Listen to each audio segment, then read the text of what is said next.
มันจะมีเห็นมาได้ก็บ่ฮู้ว่าจะปีต่อไปนี่เราจะได้ทำหรือ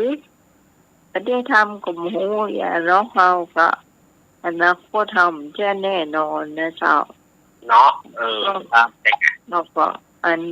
เอาวันที่15เป็นหลักไว้ก่อนเจ้าส่วนอาหารการกินก็เหมาไว้แล้วเนาะเจ้าเหมาไว้แล้วเจ้าทางลำปางก็จะมีของหวานมานะเจ้าคุณผู้ฟังท่านไหนจะเป็นน้ำเอาน้ำมาก็ได้นะเจ้ามาเป็นโรงทานกินเห็บนะครับเป็นขนมนมเนยนะเจ้าจะมาห่วมกับเฮาได้เหมือนกันเจ้าพี่พรปลาเศร้าเนี่ยเพิ่นจะทำขนมข้าวต้มมัดมาเจ้าก็สุรีนี่จะเพิ่นจะเอาไปที่งานนะเจ้าก็ต้องขอบคุณนักๆเจ้านี่ก็ยังยืนยันเหมือนเดิมเจ้าก็จะเอามาให้ได้เนาะเจ้าต้องขอบคุณนักๆเลยสำหรับวันนี้เราจะมีรายชื่อนะเจ้าที่คุณผู้ฟังหอมมาแล้วเนี่ยเกือบครบเลยนะเจ้าที่แจ้งมานะเดี๋ยวก็กี่คนเลยเจ้ารายชื่ออยู่ที่หน่วยเจ้าครับผมเจ้ารายชื่อจะเป็นพวกทำบุญพระป่าสามัคคีเจ้าคลายเครียดไปอีกนะครับผมโอ้ครับแม่ท่านแรกก็คนแม่4,000ติดตาดูนะครับผมเจ้า12,000 บาทนะครับผมดู 12,000 เนาะเจ้าเป็นเจ้าในการทาชื่นใจครับผมอันนี้นี่จริงๆแล้วเปิ้นเจตนาเป็นคนแรกด้วยซ้ำเนาะครับ 1,500 ถึงกล้าหาญเจ้าครับผมกรกำโมต่อมาให้กรกำโมนะครับกรกำโมกลางครับกรกำโมครับกลาง2,000 บาทถึงกล้าหาญนะเจ้าขอบคุณพี่กรนะเจ้าครับแม่กาญจนาโพธิยะเจ้า 1,000 บาทนะเจ้าขอบคุณแม่กาญจนาเนาะแม่แดงดอกตะล่อมครับผม1,500ครับรัตนาพรหมชยานะเจ้า1,500ครับผม1,500นะเจ้าแล้วก็แม่สุกแก้วคำพ้วนนะครับผมแม่สุกแก้วสีโพธารามนะเจ้าเจ้าตลาดขอบคุณนะครับขอบคุณนะเจ้า500 บาทเนาะโอนมาแล้วด้วยต้นเปานะครับ500 บาทนะครับผมครับพี่สารีต้นเปา500โอนมาแล้วนะเจ้าก็ขอต่อมาก็คุณแม่จุลีนะครับ500 บาทครับผมรวมทั้งหมดครับบาทสามัคคีสาวโอนมาแล้วเจ้าสามัคคีบ่อสร้าง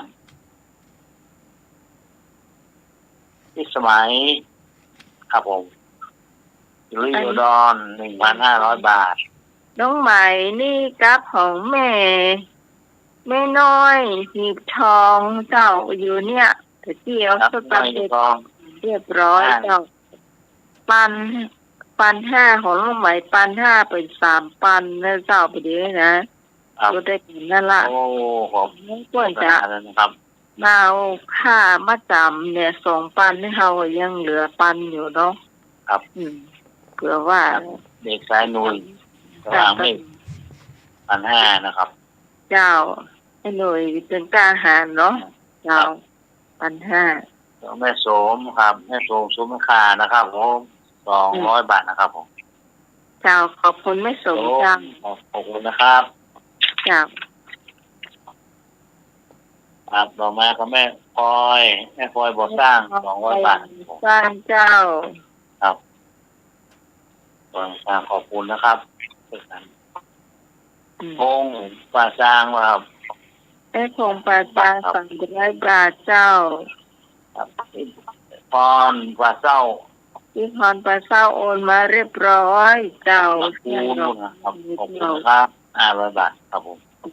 ขอบคุณพี่พรเจ้า คนโอนมาเรียบร้อยแล้วครับ เจ้า บ้านใกล้ถึงเนิ่นครับ6:15ป่าสามัคคี เจ้า ช่วยกันนะครับว่า เจ้า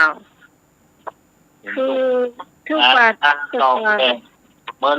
หรือมาปลาบุกวันนี้เนาะ เจ้ายังค้างแหมของแม่บัวลอยเมื่อก่อนบัวลอย ร้อยครับเนี่ยบัวร้อย ของภายที่รายชื่อตกไปก็บอกมานะเจ้า แต่ว่าที่เขาไม่ได้ประกาศนี่คือเขาไม่ใช่ว่าไปทวงนะเขาไปทวงดีกว่าเจ้า คือคุณผู้ฟังแจ้งจำนงมาก็เอาบอกประกาศดีกว่าเนาะเอาไว้เป็นโอนมาเมื่อใดก็มาหน่อยเจ้า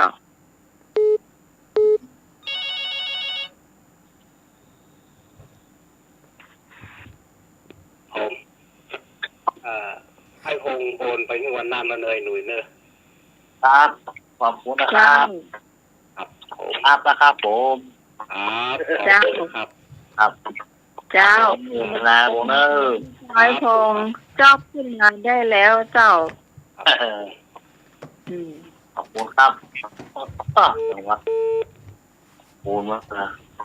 คุณเลยตามคุณเลย อ๋อขอพี่น้อยเห็นปานแท่นนะเจ้า พี่น้อยไม่ละครับน้อย มาลงานเนี่ยเจ้าไปลืมเนอะ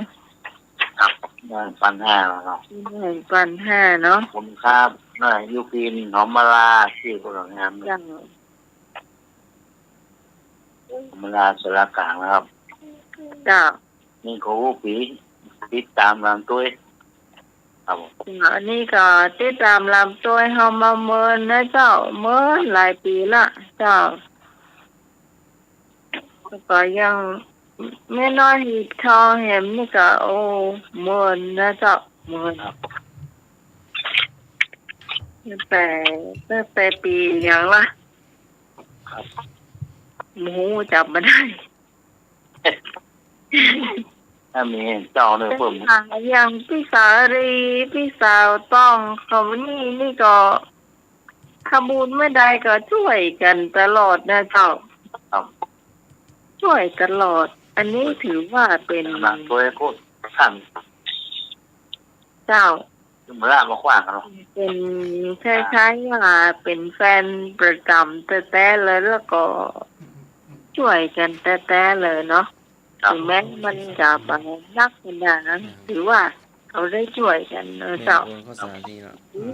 ถือหน่อยเอาไปได้ทำบุญบ้าง พระอาจารย์พระครูให้มาเด้อแม่อุยทาจัน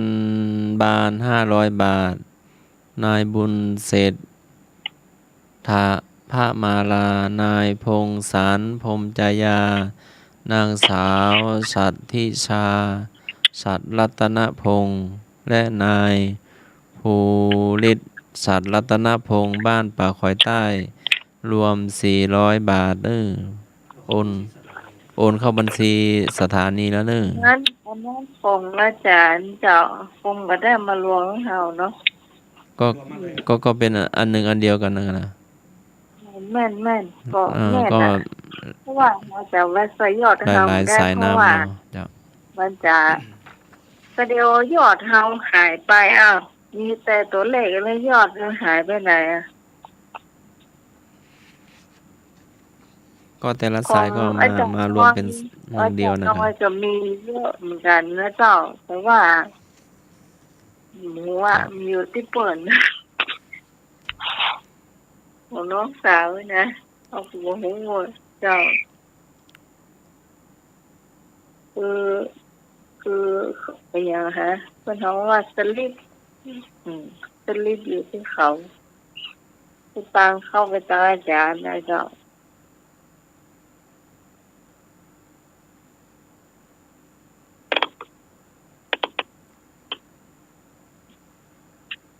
มาต่อมา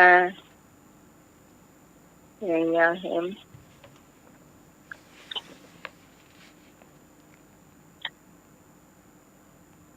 แกไม่เห็น ตกตัวแล้วเนาะครับ ฮะ แต่กำลังมีประชาสัมพันธ์นะครับ เนี่ยก็ อาจารย์มักมีประชาสัมพันธ์บอก เจ้า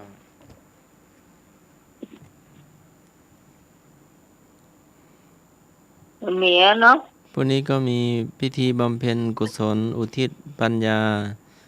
สมวานครบรอบ50 วัน การละสังขารของพระครู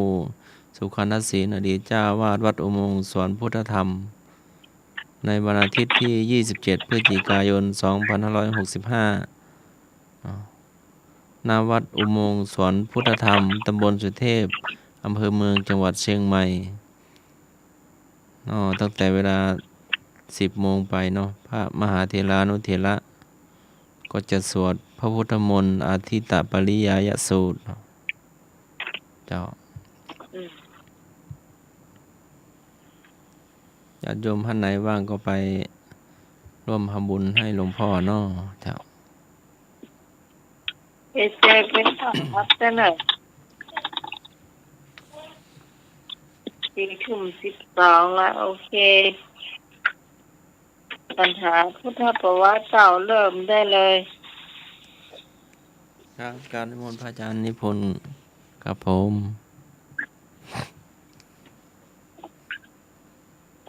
คิดนี้ว่าสาขอวันชาพระพุทธธรรมประสงค์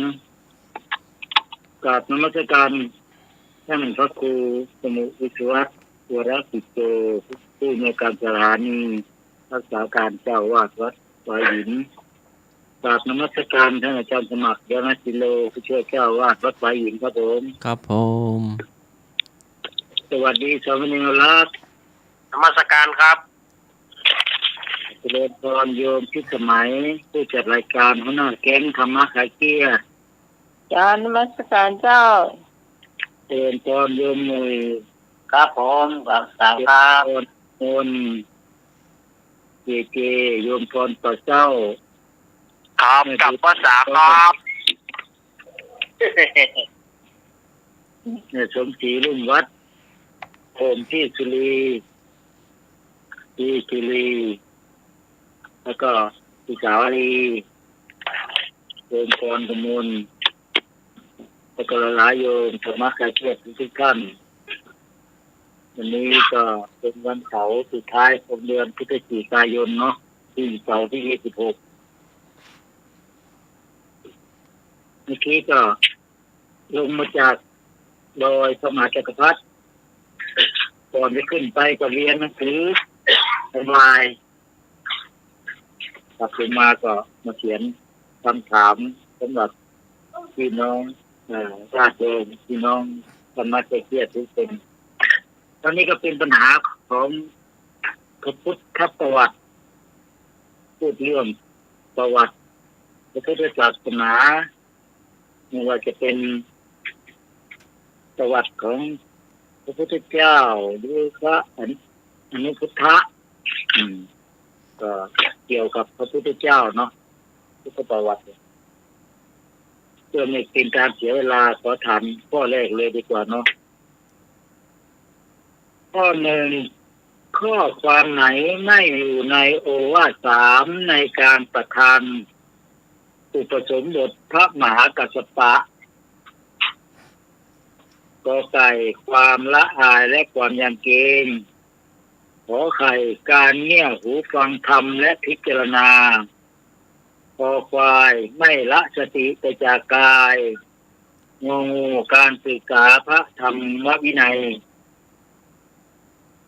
ข้อความไหนไม่อยู่ในโอวาท3ในการประทานอุปสมบทพระมหากัสสปะขอไก่ความละอายและความยำเกรงขอไข่การเงี่ยห หูฟังและพิจารณาคอควายไม่ละสติไปจากกายงองูการศึกษาพระธรรมวินัย ขอไข่ ไหมตอบขอไข่เนาะ เจ้า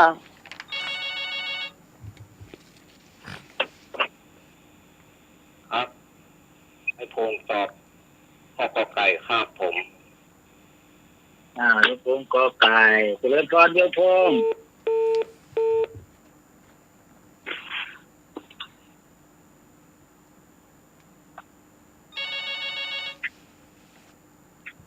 เอามาแถมเนอ เจ้าพี่ทองตอบขอไข่เจ้า กับใบ จ้า สา พี่ต้อง พระคุณเจ้าทุกรูปเจ้า เจริ วัน ญ นี้ พ น้อง ร ใหม่เดนเนอร์ตะกี้ไม่ได้สวัสดี เจ้าเป็นยัง ทุกคนที่มาได้เอ่ยนามสวัสดีทุกคนนะเจ้า มันเลยหมดอีกอย่าง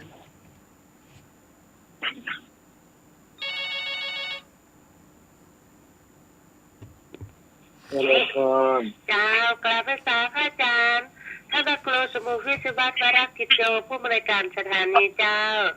กราบพระสาท่านสมาเจ้า เจ้า เจ้ากราบพระสาพระอาจารย์นิพนธ์เจ้า เจริญพร เจ้ากราบพระสาเนรราชเจ้า สวัสดีแม่พร เจ้าสวัสดีน้องใหม่เจ้า เจ้าสวัสดีเจ้า สวัสดีเจ้าสวัสดีลุงนุ้ยเจ้า ครับผมสวัสดีครับพรครับ เจ้า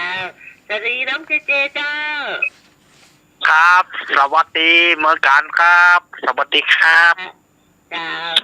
และสวัสดีธรรมะใครเชื่อทุกท่านเจ้าที่ขอนำพองงูเจ้า เจ้าง องูเนาะ พรคองูเนาะ เจ้าเจ้าคอกุบคององูเจ้า จะแปลวคอกุบเจ้าเป็นงูไปเหรอ เจ้า โยมพรตอบข้อไหนก็คองูคองู คองู นี่ว่ะคองู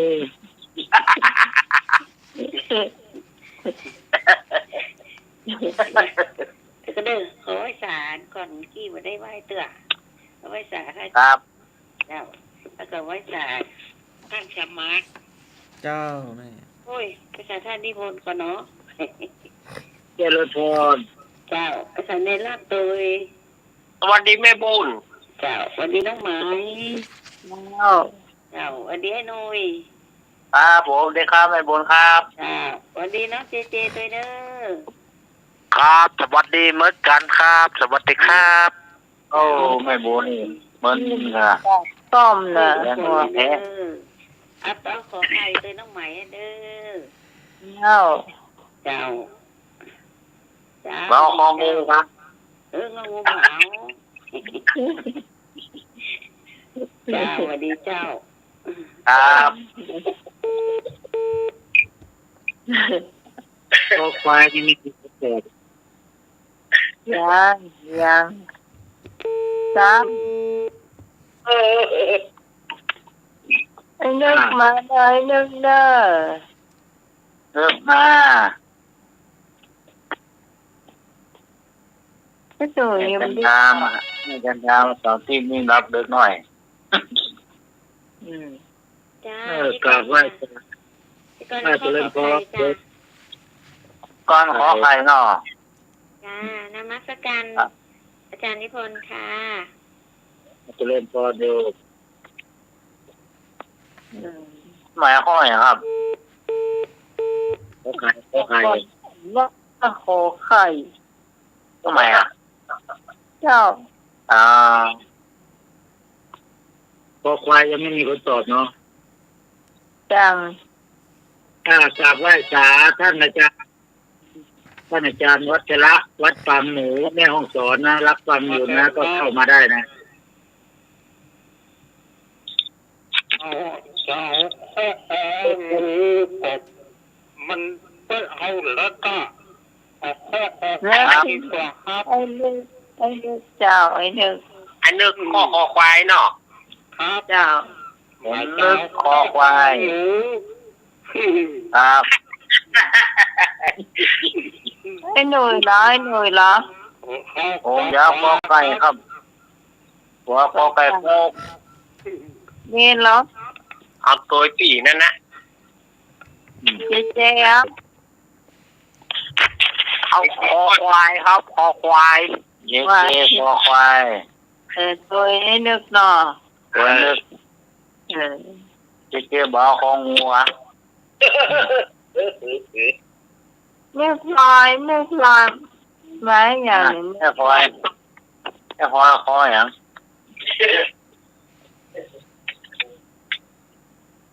กร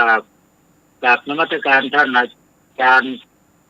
สหรัฐวัชสุวรรณประดิษฐ์หางดงด้วยนะครับ ครับภาษาครับผม เจ้านมัสการ ท่านอาจารย์วัชระวัดปางหมูแม่ฮ่องสอนท่านอาจารย์ธนนท์วัดร้องเมงท่านอาจารย์ชื่นวัด ครับผมครับภาษาครับ ที่รับฟังรายการของเราตลอด ครับผมเป็นกำลังใจ นิมนต์โทรเข้ารายการนะครับ05226 เจ้าไม่สวยเจ้า ไม่พลอย เอาข้ออย่าง เอาคอควายตัวลุงหนุ่ยไหม ข้อไปผมเอาข้อไก่อ่ะ ไก่อ่ะ ก็ไก่จะเอาคอควายเจ้า ครับ ขอควายจะ เอา ลง ข้อ มือ ควายเนาะ นึกเจ้าเอาไข่ตัวไอ้นึก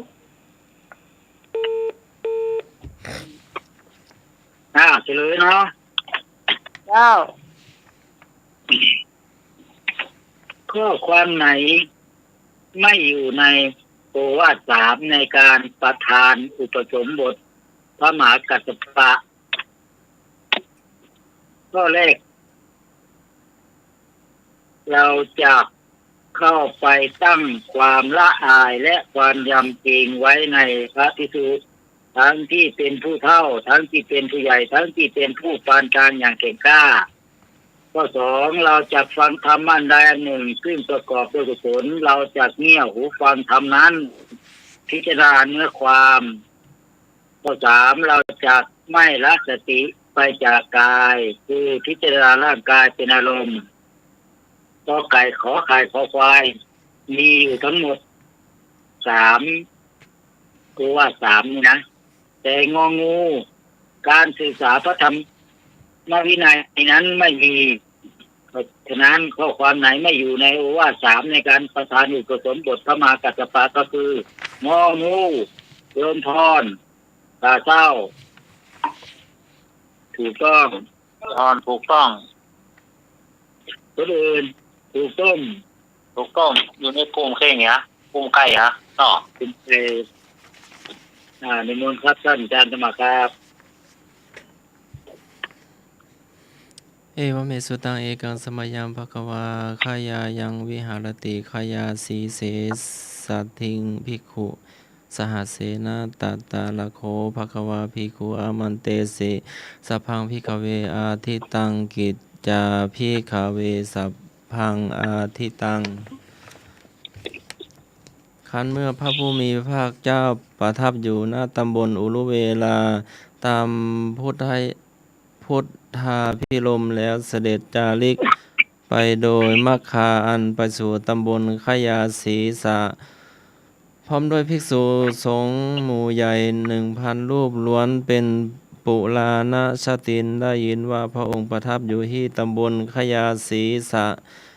ใกล้แม่น้ำขยานั้นพร้อมภิกษุ 1,000 รูปพร้อมด้วยพระผู้มีพระภาคสั่งกับภิกษุทั้งหลายว่าดูก่อนภิกษุทั้งหลายทั้งสิ่งทั้งปวงเป็นของร้อน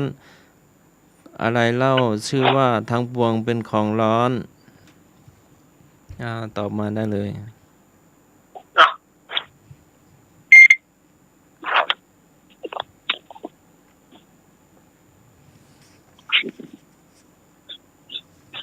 กอไก่อะกอไก่กงก มันตอบได้เนาะมันไม่มีกอไก่กองกว่า มีครับ ลุงหนุ่ยเด็กชายหนูตอบได้ที่ผู้ลงลองเดาได้เนาะเดาใจอะ ตัว ก็ ตัวถ้าตัวจำ มากกว่า5 ข้อเนาะจะเอาข้อไหนก็ได้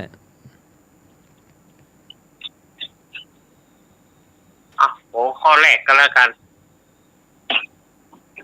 ไม่รู้อันเนอะ ครับผมมากกว่า5 ข้อ จะตอบอันไหนก็ได้เนาะอันไหนมันที่ผู้ลงเดา ว่า ใจเขาดู พ่อ ได้ ไม่เห็นเลยเนาะ ตัวหลง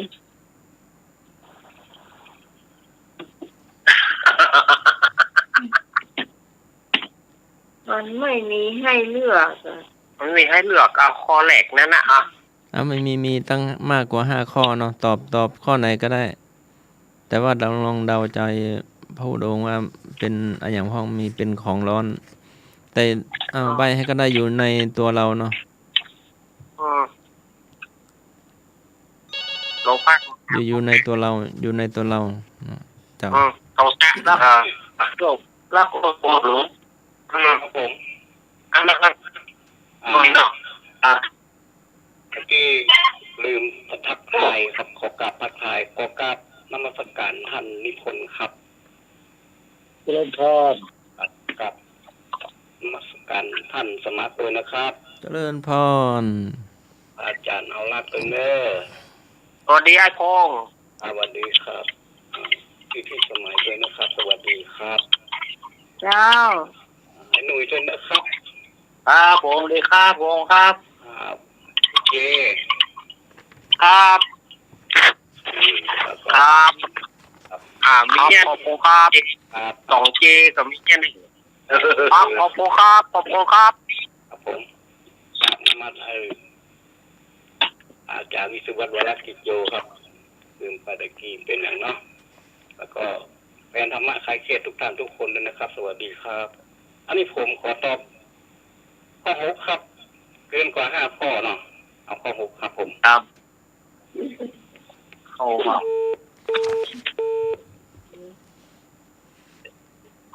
ขอบคุณครับผม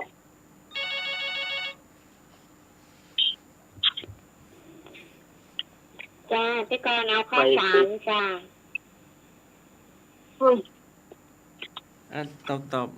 อบเป็นคำมาเลยก็ได้แม่สิ่งที่ร้อนในตัวเราเนี่ย ใช่ อายัดนะ ไม่ถูก อายัด อาจารย์สมัยอาจารย์สมัยนั้นพี่กรณ์เอาข้อ3กันแล้วกันจะมันผู้ลงจะบอกตั้งร้อนตั้งหลายร้อนเนาะ จ้า พูดรถติดของโอทัพพะนี่สถาสัญญาสังขารวิญญาณร้อนอกร้อนใจ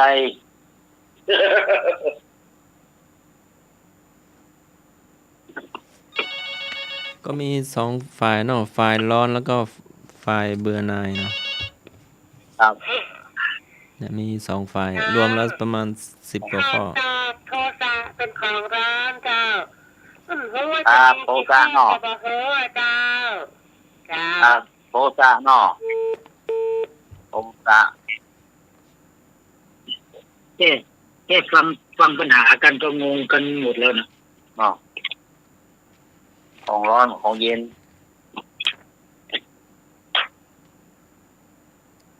นะครับสติอารมณ์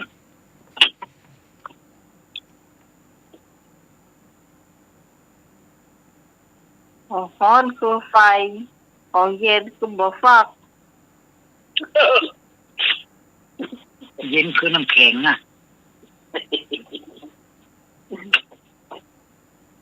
บ่ฟักแต่กะทิ ปลาเต้าปลาแตง เชื่อพระพุทธองค์ดาวใจว่าอย่าประมาท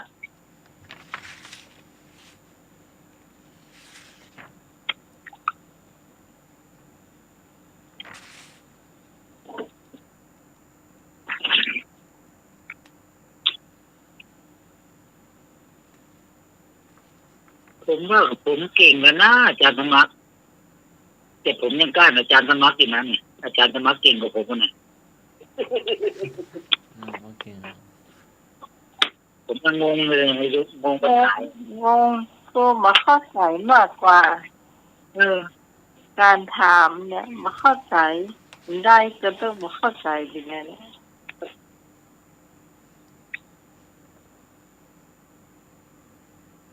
ถ้าเมื่อไผ่ตอบประตูสักคนเนี่ย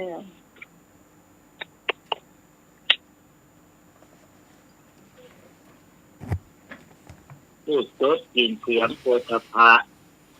รูปเวทนาสัญญาสัญญาวิญญาณสังขารวิญญาณ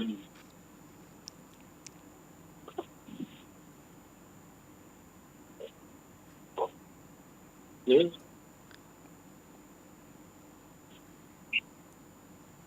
อย่างว่ามาถ้าสมัคร เฉลยดูก่อนภิกษุทั้งหลายจักขู่เป็นของร้อนรูปทั้งหลายเป็นของร้อนวิญญาณทั้งหลายเป็นของร้อนสัมผัสจักขู่อาศัยจักขู่เป็นของร้อนเสวยอารมณ์เป็นสุขเป็นทุกข์มิใช่หรือสุขมิใช่ทุกข์เกิดเพราะจักขู่สัมผัสเป็นปัจจัย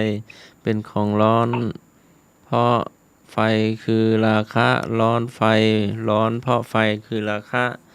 เพราะไฟคือโทสะเพราะไฟคือโมหะร้อนเพราะความเกิดความแก่ความเจ็บความตายความโศกความรำพันความทุกข์กายทุกข์ใจความคับแค้นใจโสตะเป็นของร้อนเสียงทั้งหลายเป็นของร้อนฆานะของเป็นของร้อนกลิ่นทั้งหลายเป็นของร้อนสิวหาเป็นของร้อนรสทั้งหลายเป็นของร้อนกายทั้งหลายเป็นของร้อนโผฏฐัพพะทั้งหลายเป็นของร้อนมนะเป็นของร้อนธรรมทั้งหลายเป็นของร้อนวิญญาณอาศัยมนะเป็นของร้อนสัมผัสอาศัยมนะเป็นของร้อนเสวยอารมณ์สุขทุกข์มิใช่หรือมีเจ้าอย่างว่า ก็บอกว่าอย่างน้อยห้าข้อขึ้นเนาะ โอ้ นี่แบบนี้อาจารย์สมัครต้องไปถามมหาประโยชน์9เด้อถ้าถามปัญหาอย่างเงี้ยจะถามท่านอาจารย์พระครูวิสุวัตก็ได้ท่านไปตอบได้ต่อข้อที่3 พระอาจารย์นิพนธ์ถูกต้องเนาะครับ รัตโตเฉลยเรียบร้อยมีใครถูกมั่งนี่โดยถูกคนเดียวใช่โยมหน่วยถูกคนโยมหน่วยโกดเก่งคนเดียวครับว้าวมันมาเก่งเดี๋ยวตามไปสันติธรรมสักวันจะไปเรียนสักหน่อยนะจะไปเก่งชอบวิเคราะห์ละวิเคราะห์ละวิเคราะห์ละวิเคราะห์เลยมัตเทการัตโตมัตเทการัตโตแปลว่าผู้มีราตรีเดียวเจริญคือผู้ใดขอไก่พระมหากัสสปะขอไก่พระบุญนะมันตานีขอควายพระสุนัญญะงองูพระสังกัจจายนะพัทเทการัตโตแปลว่าผู้มีราตรีเดียวเจริญคือผู้ใดขอไก่พระมหากัสสปะขอไข่พระบุญนะมันตานีขอควายพระโกนัญญะงองูพระสังกัจจายนะผมเดานะครับเนอะข้อกอไก่โอเคกอไก่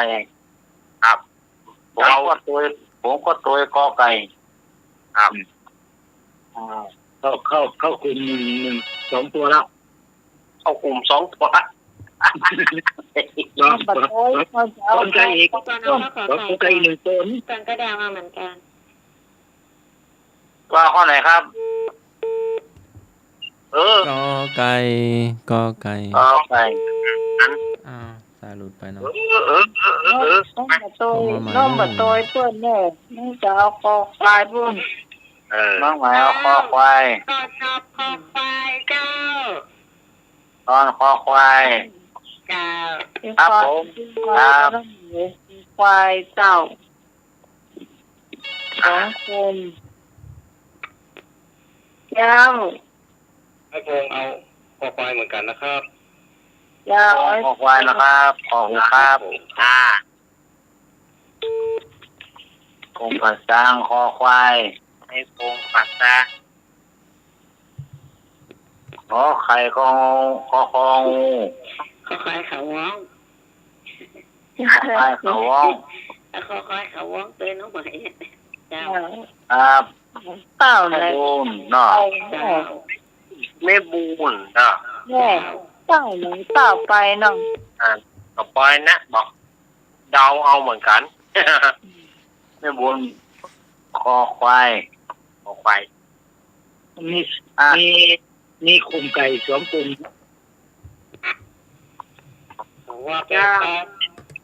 ไอ้เนอะ ผมก็เต้าเหมือนกันเนอะ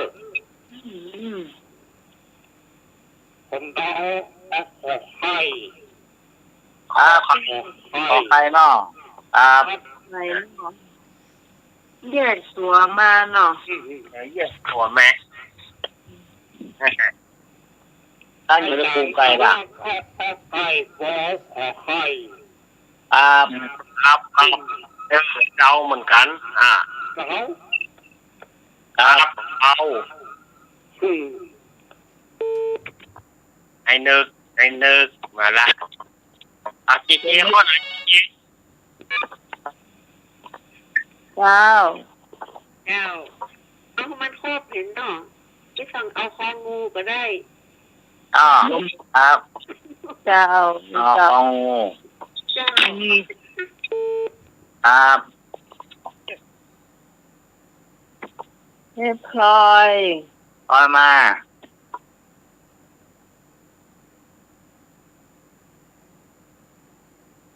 คอยมาเนอะ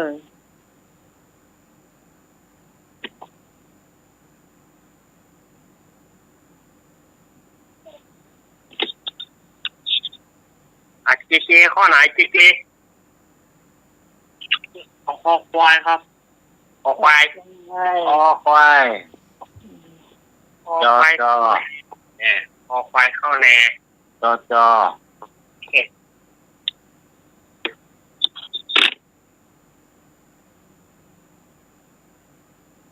ดีแถมก็คุณผู้ฟังที่จะตอบข้อนี้เจ้าล่าเน้นที่เฮียนเจ้าสามารถตอบเข้ามาได้เหมือนกันนะเจ้าหรือจะเป็นผู้นำตอบข้อนั้นข้อนี้ก็ได้เพราะว่าเนื้อผู้ฟังเนี่ยตัวเนี่ยเจ้า นั่นแหละเน้นเห็นน้อยเงา เจ้า อัน ที่ นี้ เฮียนนักธรรมเนาะ อันเน้นเห็นน้อยต้อง เจ้า ตามสำนักเนรรักก็ไก่ หลวงตาน มัสการหลวงตา ตามหลวงตาครับขอไก่นะหลวงตาเนาะยังดาวพูดน้อยต่อยมากยังดาวขอไก่ปังโมครับหลวงตากฤษยังดาวปาโมด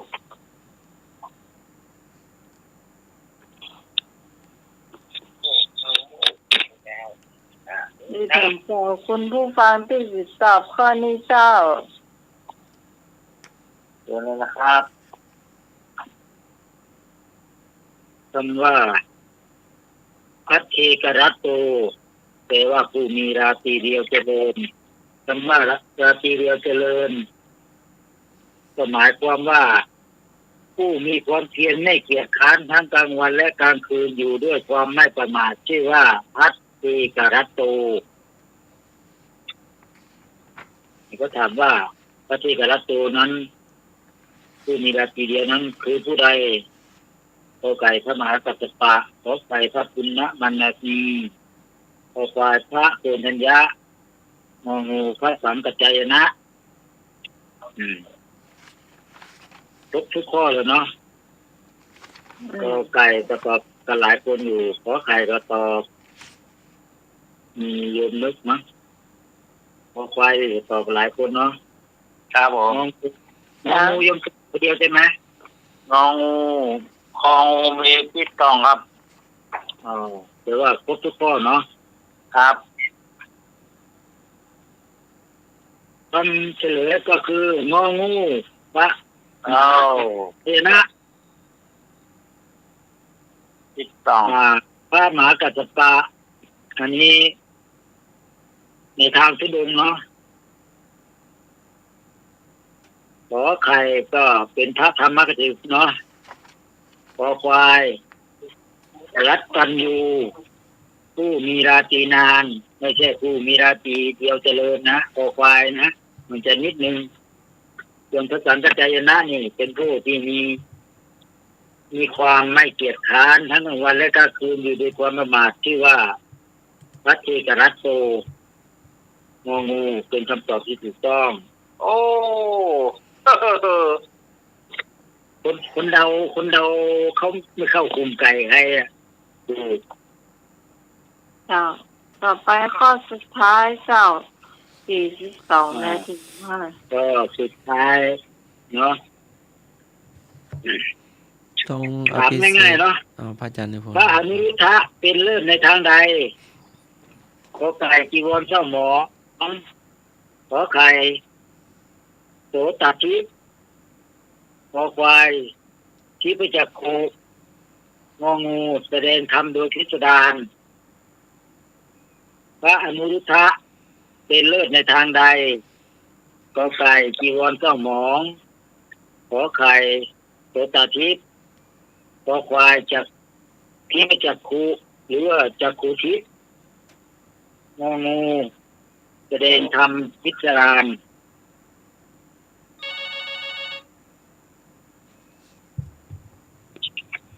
เจริญพ เจ้าร พี่พรตอบข้อคอควายเจ้าที่พระสักขุเจ้า คอควายกุ๊กกุ๊กกุ๊ก เจ้าที่ต้องเอาข้อคอควายเหมือนกันนะเน้อ ออกแล้วเนาะ เจ้า ฟังสิเข้าแน่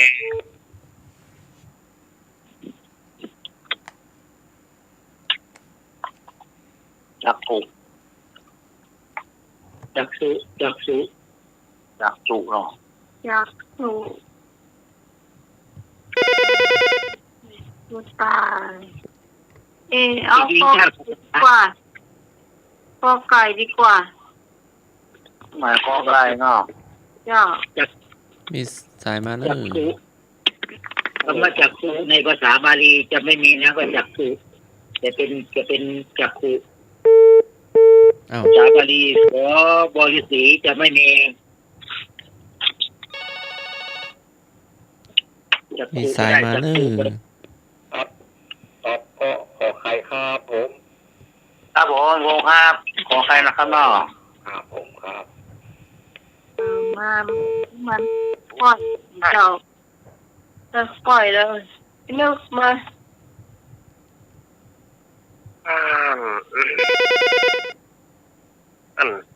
มาเลยสถานญาติโยมมาเอาละ ฮัลโหล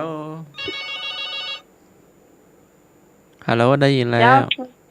ครับผมฮัลโหลครับ เจ้าบ้าเลยอ่ะ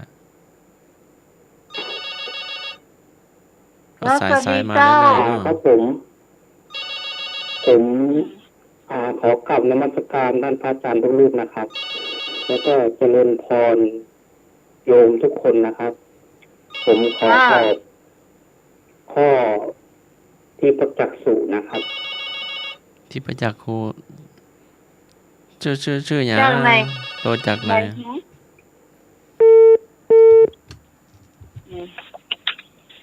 สงสัยเสียงนี่คุ้นๆสงสัยมาจากนู่นแหละ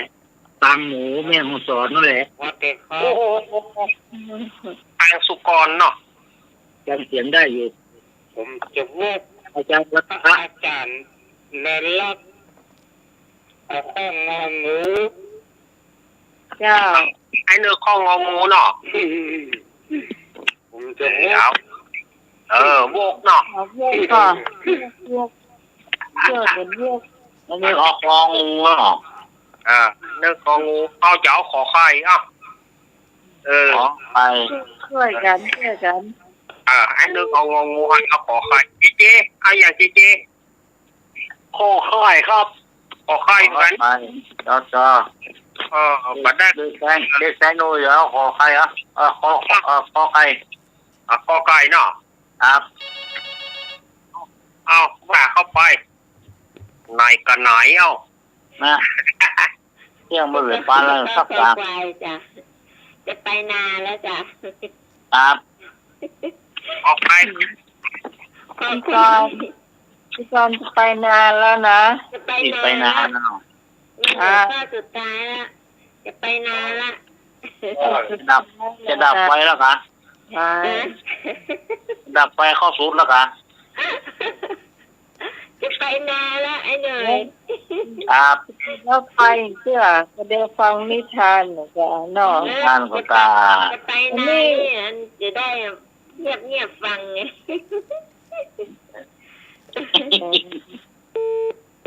นี่ทานมั่วแล้วนี่นะพ่อ นี่มีอาหารการกินเลยเนาะ ครับ จ้า นี่กับข้าวเลยกุ๊กจับตั้ง มาอายุตอบแถมเชิญเจ้า ครับว่าไม่บูนะข้อไหนไม่บูงานหรอ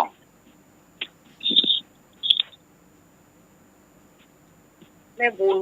ญหน่อมนี่มาก่อนตะกี้ นี่มันมีแล้วครับเลยรอบนี้ งงเหมือนกันนะตะกี้นะครับ มาส่งเพลงฮะ มาส่งเพลง กะ ครับ ก็ถูกกันนะช่วงเพลงอ่ะ แต่ส่งครับ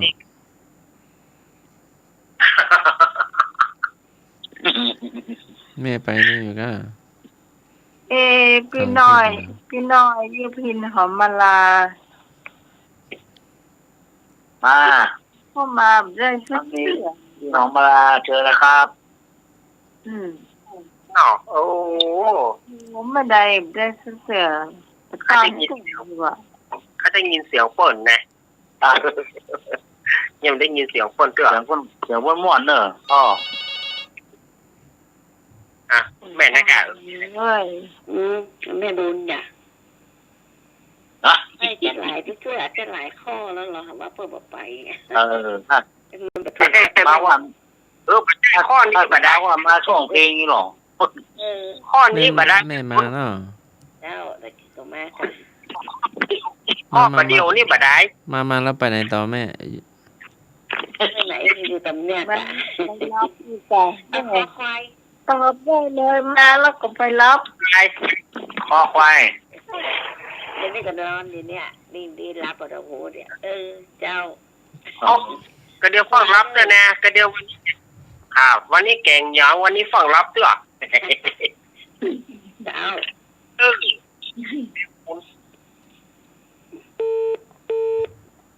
อ๋อแม่บุญคอควายเนาะแม่บุญ ครับวงคอควาย ฟังที่จะตอบข้อนี้เจ้า มีอยู่กอ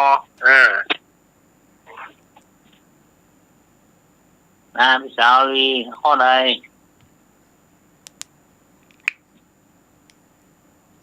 รับไปแล้วค่ะ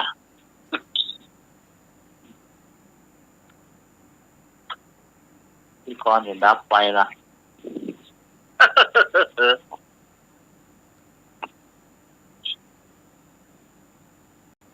เฉลยเจ้า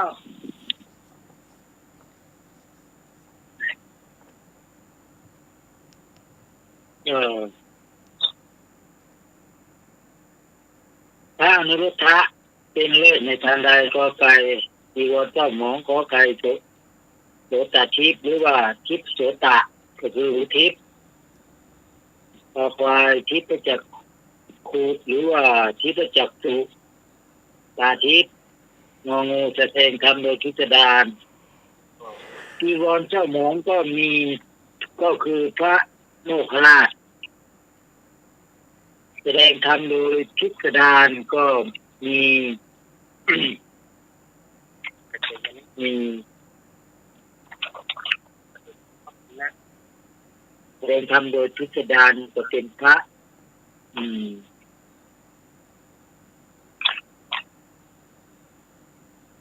อะไรกันเลยนะแสดงธรรมโดยพิสดารเป็นโสตทิพย์หรือว่าหูทิพย์นี่ไม่มีแต่พระอนิรุทธะนี่ได้เจตทัคคะในทางที่พระจักคูคือมีตาทิพย์ออกไป บอกว่าเป็นคำตอบที่ถูกต้อง โอ้ คนที่แสดงธรรมโดยพิสดารใช้คำไพเราะก็คือพระโสนกุติกันนะส่วนหูทิพย์นี่ไม่มีจีวรเจ้าหมองก็พระโมคคัลลาชพระอนุรุทธะเป็นเลือกทางมีทิพย์จักขุหรือว่าตาทิพย์คำตอบคอควายเป็นคำตอบที่ถูกต้องถูก2 คนเนาะหลายคนด่าโยมพรกับโยมกรหรือไงนะติดกรติดตองแม่บุญหรอคุณเหรอคนเนาะเยอะกันคุณโทรมาจากแม่ฮ่องสอนเหรอเนาะแม่ฮ่องสอนอีกคนนึงสงสัยจะใช่ล่ะพระอาจารย์วัชระวัดปางหมูครับวัดครับมาตรการครับวัดปางสุกรเนาะวัดปางสุกรรถสองฝั่งมีถนนผ่ากลางนะเนาะถ้ายังไม่จำวัดก็ฟังไปก่อนนะพระอาจารย์หมามันเห่าเพราะว่าอิจฉาดอกดูให้ออกจะได้รู้ไม่เวียนหัวเห็นหมาเห่าอย่าได้ตกใจกลัวหมาชั่วเห่าได้ให้เห่าไปคนปากหมาด่าว่าดินทาเล่าจงปล่อยเขาเราอย่าไปว่าขานเขานินทาด่าเราไม่ยาวนานเดี๋ยวมันพานเหนื่อยล้าลาไปอีกจากนมัสการท่านผู้ในการสถานีจากนมัสการท่านอาจารย์สมัครขอสวัสดีสวัสดีรักเจริญพรญาติโยมสมะใครเชื่อทุกท่านขอเจริญพรจากนมัสการครับถูกสาธิ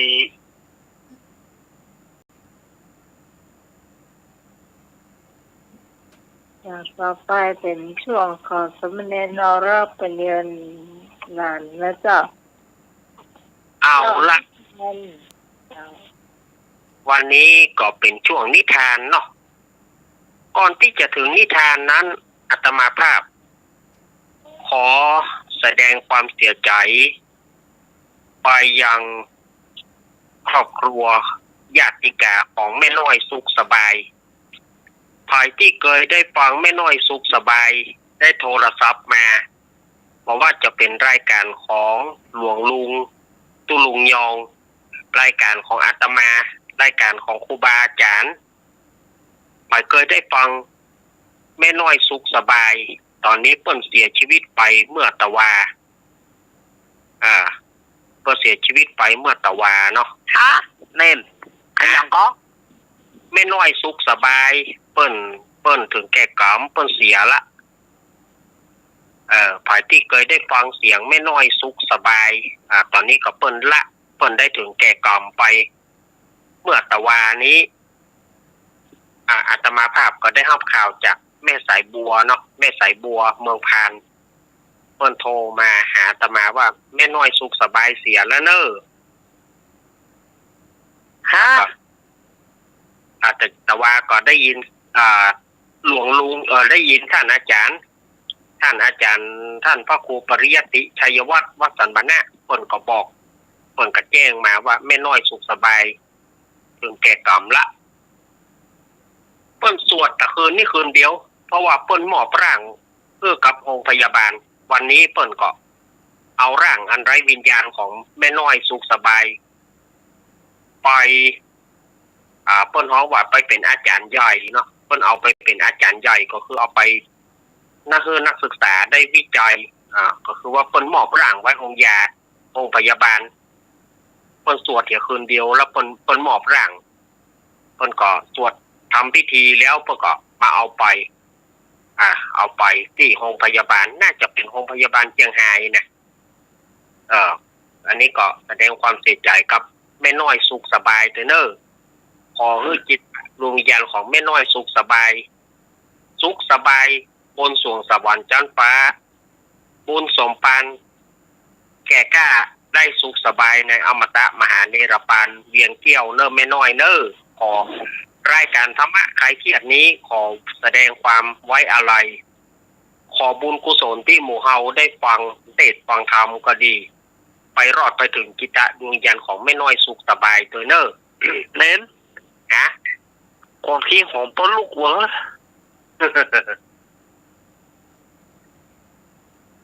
เต็มนี่แย่บอ่ะแล้วก็ศรัทธาญาติโยมต่างหลายอย่าไปลืมเนอะงานผ้าป่าของเฮาก็คือ15 มกราคม 66วันอาทิตย์ที่15 มกราคม 66ตามที่เฮาได้คู่กันมาตั้งแต่ปีที่แล้วตั้งแต่ปีนี้ต้นปีละตอนนี้เฮาก็ใกล้จะถึง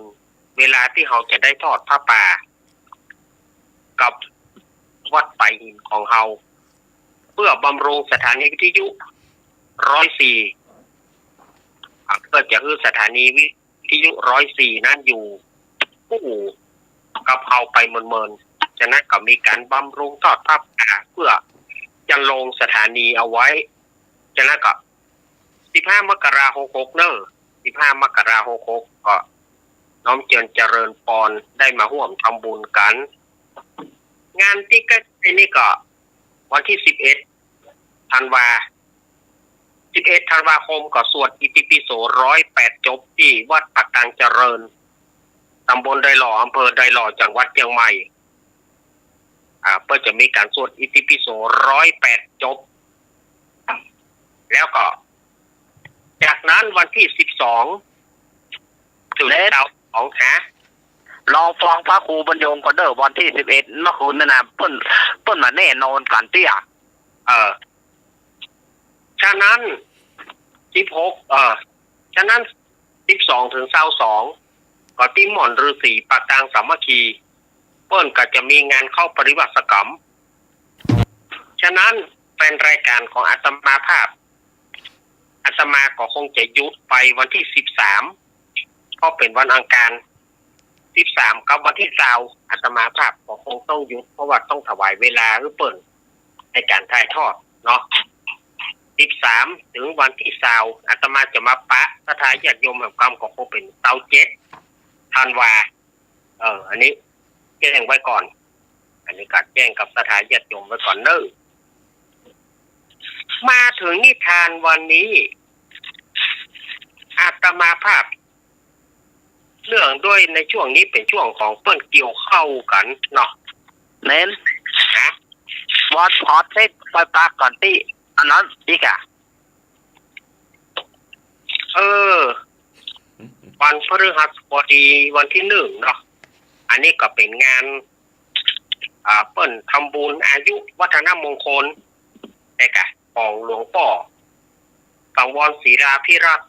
วัดไซมูลตำบลแม่กาอำเภอสันปะตองจังหวัดเชียงใหม่หลวงพ่อเพิ่นจะทำบุญอายุวัฒนะเปิ้นเนอะฉะนั้นศรัทธาญาติโยมก็ได้ก็ไปปากกันได้เนอะเอาละวันนี้อาตมาภาพจะได้นำเอานิทานเรื่องอานิสงส์การเข้าจีเรื่องอานิสงส์การเข้าจีเนี่ยมัน อยู่ในธรรมวัตรพื้นเมือง เรื่องอานิสงส์การเข้าจีนี่เหมือนกัน วันนั้นอาตมาภาพได้เล่าถึงอานิสงส์การเข้าเปลือกดอยเข้าเปลือกอานิสงส์ดอยเข้าเปลือกที่วันร้านนี้บอกว่าตั้ง104เปิ้นจะถ่ายทอดบอกที่วันที่อย่างก็เปิ้นจะรับสัญญาณหรือไม่นะวันนั้นอานิสงส์การเข้าเปลือกอาตมาเล่าไปมันอาตมามาแทนท่านพ่อครูปลัดณัฐพงศ์เนาะวันนั้นอันนี้ส่งตาลเข้าเปลือก ถ้าจะได้ใกล้ตาลเข้าไม้เดี๋ยวอาตมาจะเอาปิกมาเล่ากำวันนี้อาตมาภาพจะเอาอันนี้ส่งตาลเข้าจีถ้าญาติโยมได้ฟังในสมัยอันนี้สมัยที่พระพุทธเจ้าของเราเปิ้นยังทรงพระชนชีพพุทธเจ้าของเราเปิ้นประทับอยู่ที่วิหารเชตวันในเมืองสาวัตถีงามนั้นก็มีคนใจสาวใจเนาะสาวใจของนายอนาถปิณฑิกาเศรษฐีสาวใจผู้นี้ ก็ยังว่านะคนใจเนาะทำทุกอย่างตำเข้าตักน้ำโบะหลัวนึ่งเข้าดุกตะปะเหมือนที่ยอดรักตะลักใจว่านั่นเนาะอะไรก็กูสุแม่เนอะ เหมือนที่ยอดรักว่านะอะไรก็กูไอ้อย่างก็ที่เพลงของกิ่งดาวจันทร์สวัสดิ์ว่าไงอาหารมีกรรมที่เกิดมาเป็นคนชาย ปัจจัยนี่อย่างนี้โคตรนะอย่างนางผู้นี้ก็เหมือนกันเป็นคนใจหรอแต่ว่าอย่างว่านะคนใจจะได้กินข้าวดีๆนี่ยากต้องเข้าฮักเข้าเปียนะต้องเอาเข้าเปียนเข้าอย่างแม่นึ่งเอาแล้วก็จีนึ่งแล้วก็จีไฟเป็นข้าวจีกินไปวันๆนั่นนะนางผู้นี้นะกินไปวันๆอันนี้ก็ศรัทธาญาติโยมสมัยก่อนๆนี่เขาได้กินข้าวจีนี่ม่วนนะสมัยเขาเป็นละอ่อนเนาะเป็นละอ่อนกำเปิ้นนึ่งข้าวเปิ้นจะเอาข้าวเย็นใส่หอยปังใส่เตื้อขอป้านเนี่ยเขาเอามาจีกินไม่ เมื่อก่อนมันลำนะศรัทธาญาติโยมข้าวจีนี่พ่องก็น้ำมันหมูข้าวแกงเนี่ยหน่อยพ่องก็เอาไข่ข้าใส่แน่มันเนี่ยหน่อยเนี่ยอันสมัยก่อนๆแต่นี่บัดได้ไฟบัดได้ตาน้ำมันเนี่ยสักอย่างจีอยากคนอู้เนี่ยกินตะเปิ้นวะโอ้โหผ่านมาหมดแล้วถ้าบ่ผ่านคือบ่อู้บอกเฮ้ออ่านเขาจะเอาที่ไหนมาอู้เท่ามีรักฐานเท่ามีก็ตัวเก่าเฮาศรัทธาญาติโยมในสมัยนั้นเนี่ยเขาตุจีนี่แปลว่าอาหารเลิศรสในช่วงของหน้าหนาวนี่มันมีอย่างข้าวหลามหนึ่งข้าวนุงงาข้าวนุงงานี่จะห้องต่างกันบางที่ก็ห้องข้าวนึกงาบางที่ก็ห้องข้าวเนียงงาบางที่ก็จะห้องมันจะห้องผิดเพี้ยนกันแต่เขาไปฟังแต่ละสำเนียงทีก็ใครอยากกินข้าวเนียงงาเขาบอกเข้าใจเป็นว่าก็เข้านึกงาเข้านุกงานั่นนะที่ห้องกันเนาะบางเมื่อมาแล้วนี่ก็มาละเข้าเดือน3มาละก็ได้กินไอของข้าวหลามข้าวนุกงาข้าวจีนี่นอกเหลืองไปแต่ อันนี้ก็นางผู้นี้ก็จีเข้าเนี่ยจีเข้าไม้พ่องบ่ไม้พ่องก็ปอกินปอประทังไปสมัยก่อนจะต้องไปตักน้ำนางต้องไปตักน้ำที่แต่สมัยนั้นคนอินเดียสมัยนั้นเพิ่นเอาหม้อน้ำเนี่ยเพิ่นเอาเทินหัวหรอเอาหม้อน้ำแต่งหัวนี่นะไปตักน้ำนี่ เอาหม้อน้ำต่างหัวแล้วก็ไปตักน้ำเต็มแล้วก็เอาเทินหัวปีกหมาสถาญาติโยมว่าปูธรรมโมสังโฆแล้วบางคนอาจจะสงสัยน้ำบดีฟ้าว่าอาจารย์บอกว่าพอเปิ่นเกยอย่างนั้นเปิ่นเกยตั้งแต่น้อยจนใหญ่น้ำเปิ่นอาจจะบอกฟ้าอันอย่างเฮานี่ก็ลองพอแกอย่างเฮานี่ก็ลองเอาต่างพอกันนักก็นักกำเดียวหมีอะเหลว ว่าเหลวตึงหม้อเหลวตึงอันนี้หมดอ่ะเพราะเฮาบอกเกยเหมือนเปิ่นวันนั้นนางผู้นี้ก็เอาข้าวจี่ไปตุยข้าวจี่ก็เป็นข้าวเปลี่ยนข้าวฮักพ่องผสมแกบข้าวผสมแกบนะสถาญาติโยมข้าวผสมแกบแล้วก็จี่ไปแล้วก็จะต้องเอาหม้อน้ำเทินหัวไปเอาเข้าไว้ไหนก็บอกจ้างเอาไว้นางนี่นะเอาเข้าไว้ไหนก็จ้างเอาไว้จะห่อก็บ่มีตองห่อสูแม่อยากโยมเนอะนางก็เลยเอาใส่ปกสิ้นนางก็เลยเอาเข้าใส่ปกสิ้นไปแล้วก็ต่างหม้อน้ำเพื่อไปตักน้ำในครั้งนั้นองค์สมเด็จพระสัมมาสัมพุทธเจ้าเปิ้นพอขายพยานนะเปิ้นก็หูจากขายพยานเปิ้นว่านางผู้นี้จะได้สำเร็จธรรมนางผู้นี้จะได้สำเร็จเป็นโสดาบันในบัดนี้พระพุทธองค์เปิ้นก็เลยไปรอท่านางอยู่เมื่อนางเตียวไปป้าใส่องค์สมเด็จพระสัมมาสัมพุทธเจ้านางก็มาก็ว่าเนาะเขาจะเอาอะไรอย่างมาใส่บาตรข้าวจี่เนี่ยฮะข้าวจี่เนี่ยเขาจะเอาไปกินแต่ว่าในเมื่อพระพุทธเจ้าเปิดมาแล้วเขาก็ขอเอาเข้าใส่บาตรแล้วนางก็อธิษฐานจิตขอให้นางได้พ้นจากทุกข์พ้นจากคนใช้พ้นจากได้เป็นข้าทาสต้นขอถ้านางตายไปขอให้นางขึ้นสวงสวรรค์ชั้นฟ้าอันนี้นะนางได้ตั้งกรรมปรารถนาแล้วก็เอาข้าวจี่ใส่บาตรเมื่อนางเอาข้าวจี่ใส่บาตรนางก็มาขึ้นกินแหนงใจเด้อมั้งคำว่ากินแหนงหรือว่าความหมายแต่เข้าบางงามบดีเพิ่นจะฉันว่าอย่าซ้ำไปบ่พอเข้าเฮาเอาออกปุกซีนมาเพิ่นจะฉันของเฮาวันนี้เข้าก็ซ้ำไปก้าขี้มือสุมาเนอะเป็นก้าขี้มือดำขลิกติเอาเข้าใส่บาตรพระพุทธเจ้าจ้างถึงเปิ้นจะเอาขว้างกับจ้างเตอะเอาได้ใส่บาตรแล้วพระพุทธเจ้าเปิ้นหูวาระจิตของนางเปิ้นก็เลยฉันต่อหน้านางเมื่อนางได้หันพระพุทธเจ้าเปิ้นฉันเข้าต่อหน้านางนั่นน่ะนางก็เกิดความปิติยินดีนางก็ได้สำเร็จเป็นพระโสดาบันเป็นพระอริยบุคคลเอาละวันนั้นเจ้านายจะด่ากระจ่างจะตีกระจ่างอย่างใดกระจ่างเตอะเขาตึงบ่โหดตั้งแต่นี้ไปต้นไปเขาจะบ่โหดละถึงโหดก็โหดเท่าน้อยลง มีการต่อรองแต่นะว่าอันนั้นนางก็ยิ้มถ้าตามปกตินี่นางถูกใจถูกด่านางก็มักจะให้พ่องอย่างพ่องแต่วันนั้นนางให้หัวยิ้มมาฮ้องเพลงมานางฮ้องเพลงมาตุย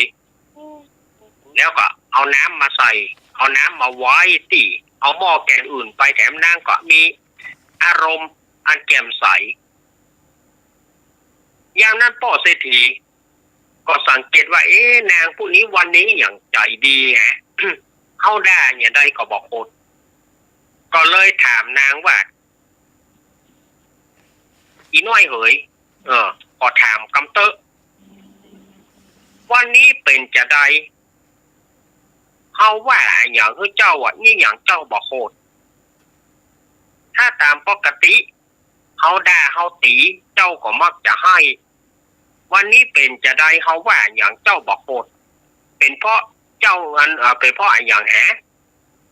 นางก็เลยบอกว่าวันนี้นางมีความปลื้ม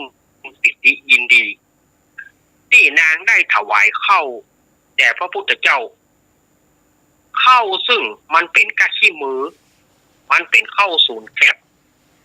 แล้วก็สุมาเตเข้าใส่ปกสิ้นไปข้าเจ้าเอาใส่บาตรแล้วพระพุทธเจ้าเปิ้นฉันเข้าข้าเจ้าก็เลยรู้สึกว่าโอ้ปลื้มปิติยังบอกบ่ถูกนี่หรอยามนั้นป่อเศรษฐีเปิ้นก็อนุโมทนาบุญภายหลังเปิ้นก็ยกให้นางผู้นั้นน่ะเป็นลูกบุญธรรมบ่ต้องเป็นคนใจละเป็นลูกบุญธรรมเป็นลูกบุญธรรมของป่อเศรษฐีโดยปริยายอันนี้อานิสงส์การเข้าจีศรัทธาญาติโยมเมื่อนางร่วงรับดับขันไปนางก็เอาจิตวิญญาณไปเกิดบนสวรรค์ชั้นดุสิตนะบนสวรรค์ชั้นดุสิตกันนะชั้นที่4กันนะมีปราสาทสูง15 โยชน์1 โยชน์เท่ากับ16 กิโล15 โยชน์เป็นเท่าใดศรัทธาญาติโยมว่านางก็ได้เสวยสุขจนมาถึงทุกวันนี้นางยังบ่ได้เกิดมาเป็นคนเด้อนางจะไปเกิดเป็นคนทำกรรมต่อเมื่อองค์พระพุทธเจ้าโตนภายหน้าคือพระศรีอริยเมตไตรจะลงมาบังเกิดนางจึงจะเกิดมาเป็นคนอาจจะได้เป็นสาวกหรือว่าเป็นอาจจะได้เป็นอุบาสิกาหรือว่าอาจจะได้เป็นภิกษุณีอันนี้เปิ้นว่ามาอย่างนี้นะอาจนางในอนาคตเนี่ยนางอาจจะได้เป็นภิกษุณีหรือว่าอาจจะได้เป็นอุบาสิกาในพระพุทธเจ้าพระศรีอริยเมตไตรเจ้าอันนี้อานิสงส์แค่การเข้าจีปั้นเดียวเข้าจีก็เข้าบางามเนี่ยอันนี้นางก็ยังได้บุญปานอี้อันนี้อาตมาภาพก็ได้นำเอาเป็นนิทานชาดกเป็นนิทานธรรมวัตรพื้นเมืองเนาะฉะนั้นศรัทธาญาติโยมมีของน้อยญาติโยมบ่ต้องเสียใจว่าเขาจะได้บุญก็เขาทานทุกอย่างเขาได้บุญทั้งนั้นอย่างที่เขาจะทานอย่างที่เขาจะทานผ้าป่าวันผูกวันเฮือนี่นะเขาได้บุญเขามีสายเข้าเนอะเจริญปอนสวัสดีครับไอ้เนอะลูกข้าวจีผมเกิดน้ำพริกแดงท้า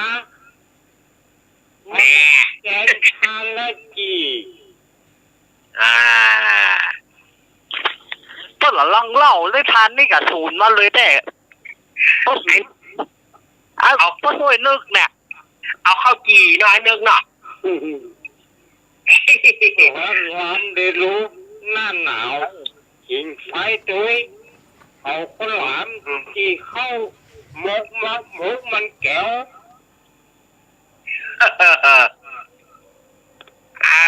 เอาขอบคุณไอ้นึกเนอะก่อนนอนไม่หน่อยเนี่ยเอาละตาถ่ายแยกอยู่นี่แกเขานอนไม่หน่อยนะลูกน้องกำลังยุ่งแล้วเฮ้ยเขาถึงความว่า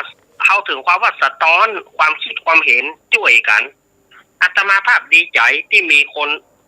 สืบตัวอาตมานี่นะม่วนใจเหมือนกันถ้าคนใดฟังแล้วบ่มีไปโทรเข้ามาอาตมาก็อย่างว่าเปิ้นจะฟังก็อันนี้แสดงว่าเปิ้นฟังแต่แล้วก็เปิ้นก็มันมีอย่างอี้เนอะบรรยากาศเก่าๆคำเดียวถ้าเวลาเหลือก็ได้จะมาอู้น่ะบรรยากาศเก่าๆนี่นะยังมีอยู่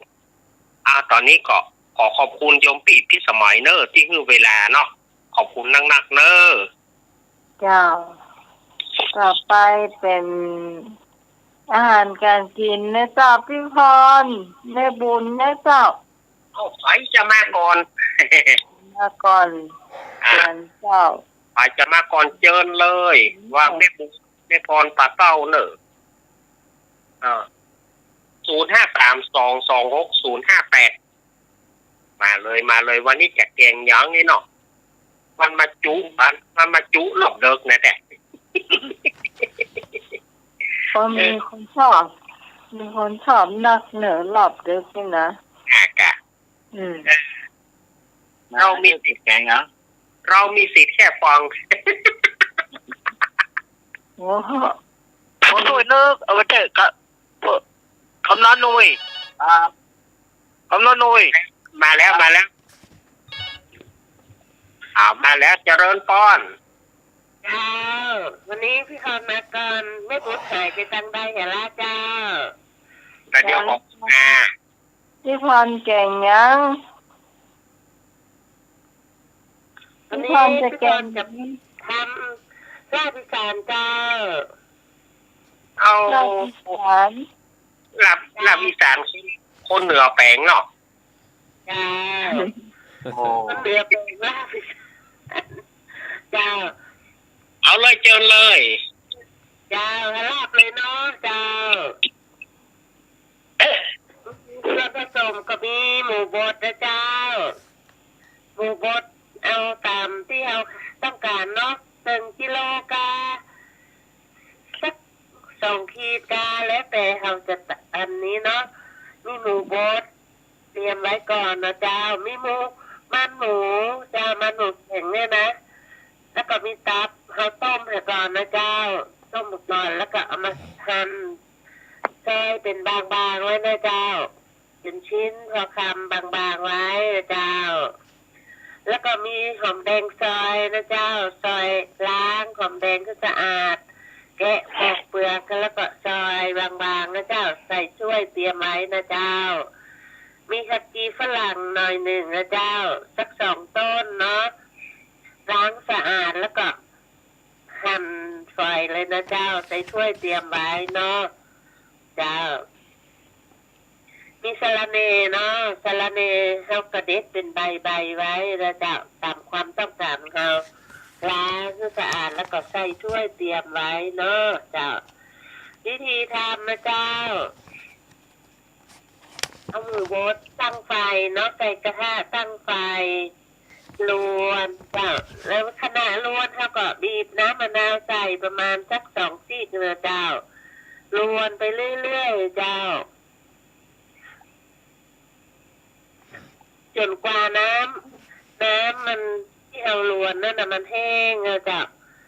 หมูจะสุกพอดีเลยนะเจ้าตอนที่เรา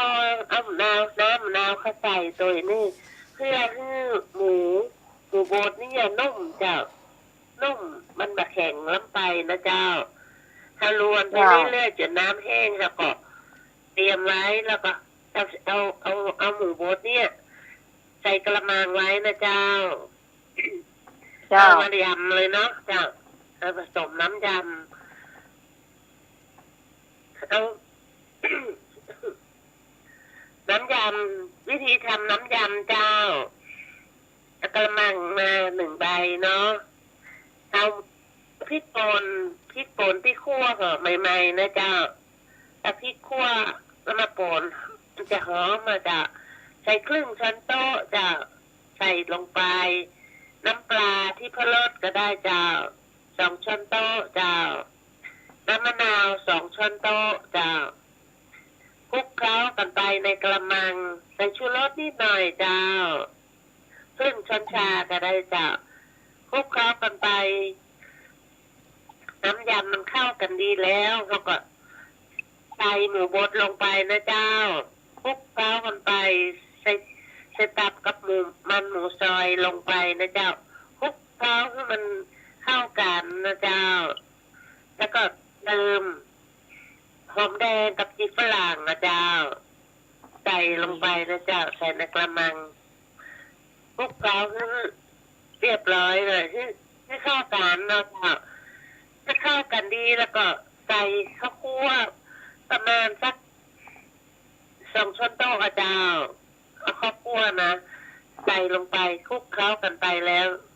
ชิมรสดูว่ามันพอดีน้องแบบเปรี้ยวเกินไปแบบเค็มเกินไปนะเจ้าคลุกเคล้ากันไปแล้วเขาก็ตักใส่จานเลยนะเจ้าตักใส่จานแล้วโรยด้วยใบสะระแหน่นะเจ้า อีแล้วก็กินข้าวกับข้าวสวยข้าวนึ่งก็ได้ข้าวสวยก็ได้ แล้วก็มีผักเคียงตัวคือมีเป็นกวากาถั่วปักยาวสดๆนะเจ้าอากาศน้อยก็ได้จะอากาศสวยนะเจ้า เจ้า อีกก็แซ่บลำแล้วน้องไหมถ้ากินเนี่ยลำดี กินกับข้าวอุ่นฮอตๆเนาะข้าวนึ่งเลยนะโอ้จัดลำเจ้าวันนี้แม่บุญจะเอาอย่างมาฝากโอ้โหนะเจ้า เองกันเดียวเนาะ จ้า เจ้า จ้าอันนี้ลาบอีสานก็สำเร็จไปแล้ว1 จานนะเจ้า โอ้ ขอบคุณพี่พรนะเจ้า ครับหนึ่งวันสร้างเนี่ยตกในมือ ลาบอีสานเจ้า ด้านอีสานพักนั่งนักก็ อืมโอ้บุญ พบเจ็บผมแม่บูปลาส้มนี่แกงเอานี่ ผมสู้นึกไม่ได้ มันเลยกระตุ้ม ผมสู้นึกอยากจ้างไปเปิดบ่ ทำไม่ดูห้องก็ได้หรอพัดพัดข้าวบุ้ง เอาพักอะไรอย่างนั้นครับ วันนั้นไอ้หนูว่ายำแฮะ ยังแม่เหมาะ ยำไหนเนาะ ยังแม่ใส่ตะไคร้ใส่บะเขือใส่พริกยังแม่มะขาม เนาะน้ำ3เนาะ ครับ อืม โอ้ข้าวเจ้าอ่อนโอ้ติดอกติดใจ อืมกินก็เลี้ยงก็น้ำกัน บ้านเลย ว่าแต่ครับ เจ้า ครับเขาบุ้งจะไปลืมเจ้าเจ้าเนอะ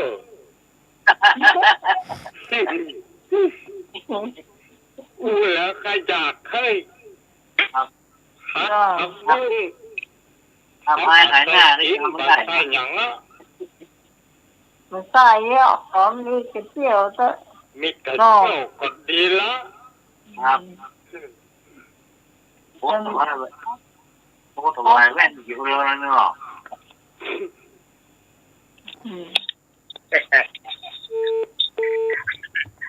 ว่างก็ไปลืมตะเกียวใน ครับ เงินก็เล็กเยอะงานเรา ตัวบุ้งไม่ใส่ตะเกียวไม่ปวดหัว เอาไปปูนบ่ไปพิษณุโลกบ่ที่เขาโจ่งเนี่ย โอ้ที่บ้านที่อยู่ก็มีดอกฟุกอ่ะ บุ้งเปิดตา เอาถ้วยเขาเอาถ้วย โอ้ใช่หรอ ถ้วยเขาหับปะ โอ้เอากิ้งนี่ล่ะ โอ้พิษณุโลกปุ่นนะโอ้ โอ้ก็ชอบ น่ากะยังเอาได้กินว่ะมันไปมีอะว่ะ นี่ละ แต่ยังอาตมาภาพยังบ่ได้ไปถึงโรงเปิ้นนะแต่ได้ยินเปิ้นอู้อยู่เหมือนกันที่พิษณุโลกเนาะเพราะว่าเป็นพระกุ้งลอยฟ้า โอ้ด้วยหรอ เอาก้อนกุ้งไป ต้องมาฝังแล้วมันเป็นเอาแล้วก็ต้องนั่นโลดนะถ้าป้าบ้าโลดละก็ต้อง ก็เคล็ดว่าเปิ้นได้กินเนาะมันเป็นเคล็ดลับของเปิ้นเนาะ พลาดนะพลาดเรือ แม่บุญถ้าจะรับแล้วแม่บุญถ้าจะรับแล้วเนาะแม่บุญเนาะหั่นว่ะ เจ้า มาละ ฟังว่าเล่าขวัญปะ ปัจเจลาวรับประแก่อีก รับจ้าเจ้าใส่ขั้วผักบุ้ง ไอ้นุ่งค่ะ โอ้หน่ย อ๋อลุงลุย ความกุ้ง จะลืม แต่ ใส่ ก่อนพ่อและแม่พ่อและเมียนั่งโคตรสวายยายลูกศีล อืม กำลังศีลก่อนไอ้นึกโทรมาบอกว่าไอ้หน่ยลืมใส่แต่เที่ยว อืม เมื่อแล้วนะน้อง เจ้า ครับ ตุ๊กพี่แก่ เอา ใส่ ไปขายแม่งดูไม่ได้ เอาว่าไปเลยแม่ เจ้า วันนั้นน้องได้ยินนะไอ้หน่ยกินยำฮาน้อง จ้า ตอนนี้น้องซื้อประจอมได้2 ขวดคนนะ มาทุกซื้อเราสองข แต่ วด ได้เตจะเอาเหล้าให้ก่อน ย เอาไว้ยำ ำเจ้ายำเปิดออกมาหอมเนาะยำซอย จ้ะ พริกซอยมะเขือจักไข่ ครับ ขนมต้ม จ้ะ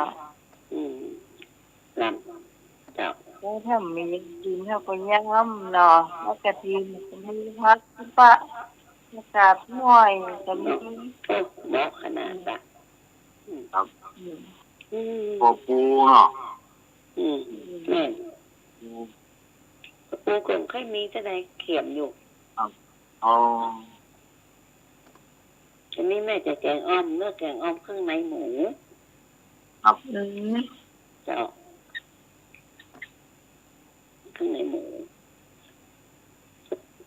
ต้องมันนักสัก1 กิโลเนาะกิโลมันนักเกินเดือพอละไม่ใช่หวานเนี่ยนะ ใส่เพราะ ฮะ ว่าข้าวไม่ใส่เพราะว่า ไส้หวานซับม้ำแล้วก็หัวปอดก็มาใส่ปอดเขาเอาเนาะเอาขั้วมันขั้วปอดกระดูกอ่อนเนี่ยน้อยซื้อมาล้างแล้วก็กบเตรียมมาใส่ถ้วยบ้านอันนี้มันปั่นพริกเนาะใส่ตะไคร้เนอะซอสตะไคร้ใส่ตะหัวข่าใส่4-5 แว่นผักต้มเนี่ยน้อยเจ้าก็มีนะหอมบัวหอมเตียมแล้วก็กะปิสักจานมีสักแกงนะตำเครื่องก่อนตำเครื่องเลือดเลี้ยงจากแล้วก็พริกก็ตำพริกเม็ดน้อยตัวเม็ดใหญ่ตัวผสมกันเนาะเม็ดใหญ่ผสมกันคือมันน้ำมันงามแบบได้น้ำมันแดงเม็ดน้อยนี่มันเผ็ดอย่างเดียวจะตำนี่เล็กๆแล้วก็ตั้งหม้อแกงหรือหม้อขางก็ได้ตั้งเป็นน้ำมันน้อยต้องเป็นน้ำมันนะคั่วน้ำพริกมันหอมมาได้ตั้งหม้อขางแล้วก็มันใส่ควักน้ำพริกข้าวคั่วหอมแล้วก็เอานี่เครื่องในที่เรากกไว้สวยไว้น่ะเอามาคั่วตัวเองคั่วมันหอมล้วนไปล้วนมาแล้วกันมันหอมหวานน้ำเขาใส่น้ำมันมักท่วมนี่เนอะจะท่วมมันเดือดกันจะตำ3 นาทีครึ่งชั่วโมงก็สูงแล้วจ้ะครับ ลืมจะใบมะกรูดด้วยครับจิกใบมะกรูดก็ใส่ปุ๊กจะคลายเป็นก้อนต้มตัวใส่ตัวให้น้อยมันแก้ขาวได้เนาะแล้วก็บดจิ้มก็เนี่ยก็จิ้มไปคนเอาเลือดดีใส่ให้หน่อยน้ำมันข้นนะลำดีจ้ะมีขนมเส้นกับลำเนอะไอ้หนุ่ย ครับจู้พอแล้วหนอไม่บุญหนอ เจ้าลำขนมเส้นตัวเนี้ย นี่งูนะอ๋อ เจ้าแล้วก็เสร็จแล้วรสสัก 9 นาที 30 นาทีแบบครึ่งชั่วโมงเนาะตอนเปื่อยทุกละยกลงซอยปักป้อมต้นหอยอ้อยหน้าไอ้เนาะเนี่ย เป็นขนมยังแม่ ฮะ แล้วเพื่อนเอาซ้อนอะไรอย่างน่ะมา มันเปื่อยโว้ย อ๋อ มันเปื่อยโว้ย ขนมยังแม่ กินก็ได้แกงเนี่ย ขนมมาอย่างแม่ ไม่ใช่ขนมแกงห้าม เดี๋ยวเอง ข้างในหมู ต้อง อ๋อเพิ่งตื่นมานะแม่นึกว่าแม่เอามาใส่ผ้าข้าวไว้ละกำลังสวยหน้าเลย น้ำต้มแกงด่วนนะแกงที่เอาอาจอนก็ใส่นะเปื่อยโว้ยเนอะจะกินแกงน่ะเนอะเป็นอาจอนนะอาจอนเล็กนี่นะใส่เล็กนะ เพื่อนซ้อนใช่ไหมแต่คือคนเรียกว่าเพื่อนซ้อนรูปแต่งได้เนาะ ใช่อาจารย์มันเปื่อยโวยเนาะเปื่อยแต่หรอ อ๋อ ยากละก็ยากแล้วละน้ำเดียวสักกำก็ได้กินละเปื่อยกินเปื่อยจะโวยอ่ะกินมันมาแข่งก็ได้ก็ได้กินละมันจะเปื่อยจะเละนะเปื่อยมักลำเนี่ยเจ้าขนมเส้นเนี่ย เล่นเนาะเล่นเนาะ เจ้าชุบ เล่นของกันละ เจ้า มันแข็งดังๆเนาะน่ะโอ้โหเขายึดข้างล่างนี่ยิงแต่เรื่องมองเนาะ นะ เรื่องมองชอบเนาะอยู่ข้างล่างเนาะ เจ้าเห็น เดี๋ แล้ ยว เรือเขาไปเลิกไปตื่นเนาะ อย่าง มาฟักแก้วหน่อยใส่ฝา เดี๋ยวจะตีเจ็ดหมอก ลำให้ เรากำก็เห็นเนอะถูกแล้วนะ โอ้เนาะ ยาว เพื่อนน้องก็เหมาะเหมาะ เป็นมักกำลังยุกุยนี่เนาะ ครับ ติดถึงหัวขาดแม่ มันต้องปกเปลือกละล้างก็ผ่ามันนุ่ม คือมันให้อ่อนนะเนื้อปูเนาะ เจ้าอย่านอนอ่อนลำเจ้าแกก็แกงได้เหรอแกก็แกงได้เจ้า นี่ก็แก้วหน่อย เป็นปักแกน้อยพ่องปักโมนน้อยพ่องอีน่ะปักแกงลายน้อยพ่องอีน่ะแกงจะกะจี รสชาติข้างบนนี่น้องกินมาได้ ก็เลยเปลี่ยนเป็นรสแก้ว ปักโมนปักแก้วแกงลายน้อยแกงก็เติดเหรอ พอนั่งสลัมสมะนั่นน่ะ เฮิม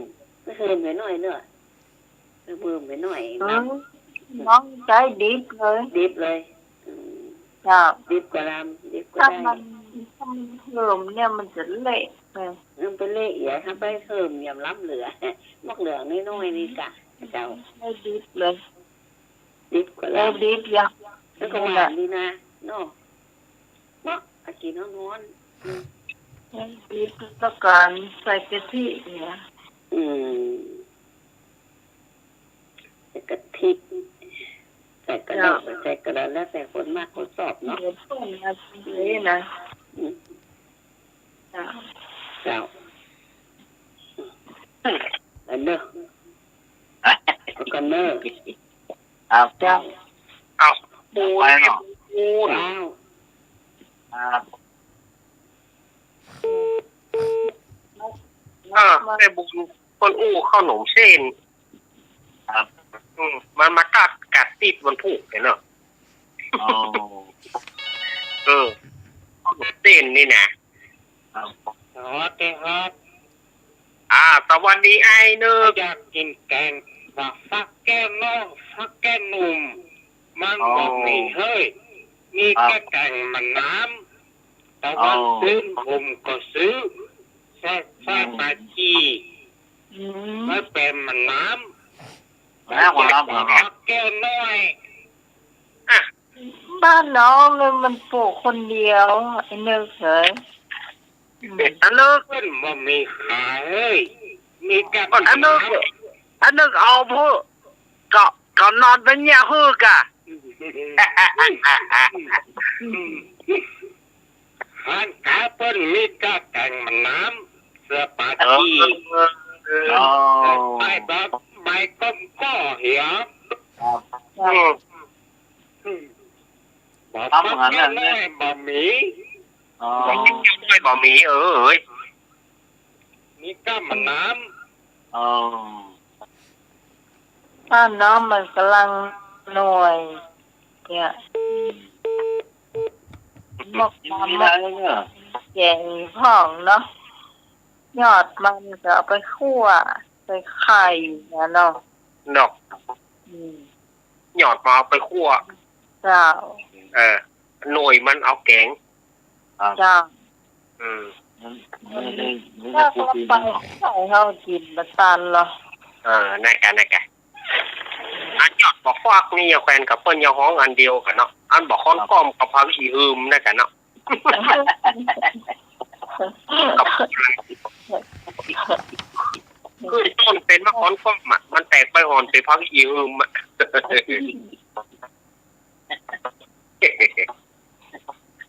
ยุ่งนะแหละ เห็นแค่เห็นว่าเอากองอ่ะโอ้โหอันนี้ว่าเสี่ยงโมเสี่ยง อืม ถ้าเป็นอย่างภาคกลางก็กับภาคกลางก็น้องหนวดเดียวยอดมารุมเนี่ย มารุม ยอดมารุมบ้านเฮาเขาอีอืม มันลำนะจ้ะ หน่วยมาห้องหน่วยค้อนก้อม มันลามแน่น่ะพี่มันขี้ค้านพูด บางสีนี่จะซื้อเต้เปิ้นอันหูเรียบร้อยแล้วเป็นตัดไปก้อมอ่ะ เป็นจะ ทำ ขาย นมดีก่ะ นมจ้ะ ถ้ามันนุ่มก็ดี แกก่อนจะบ่ข้ามมาขาย แกงยังแกงข้อนแต่ยังมาสวกแล้วเหลือก็แกงข้อนไหนยังไม่พอหมอนต้มแกงข้อน แกค้อนใส่น้ำเนาะ ก็ยังมาสวกแล้วเหลือแกงข้อนใส่แหนม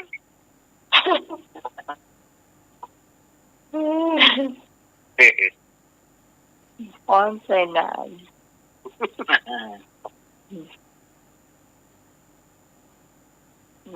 ท่านสมัคร เจ้า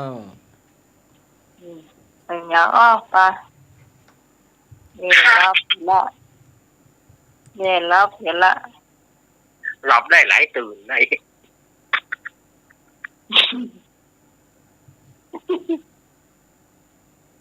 อย่าง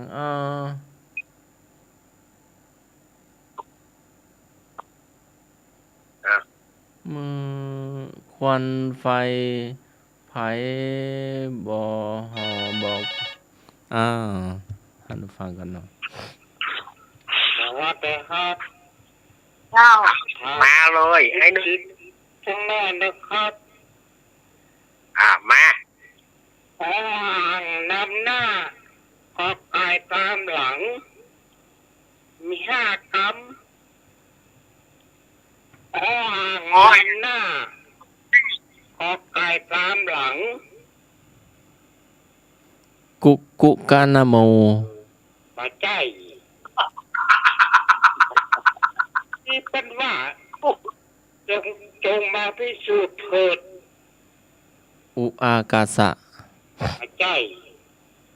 เธอจงเป็นภิกษุมาเถิด ปัจจัยไก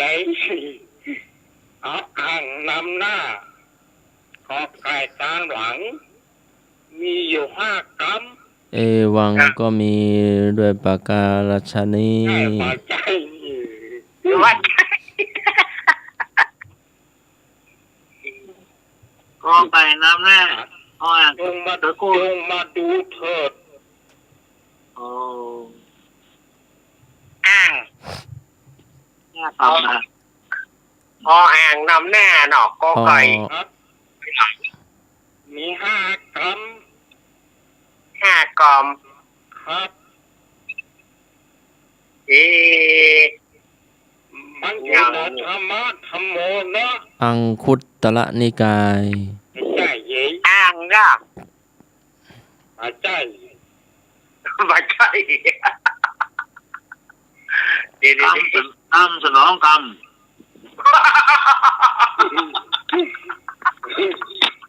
มันอยู่ในธรรมะธรรมโม อุ่นข้าวจีในวัด ไม่ใช่เย้ย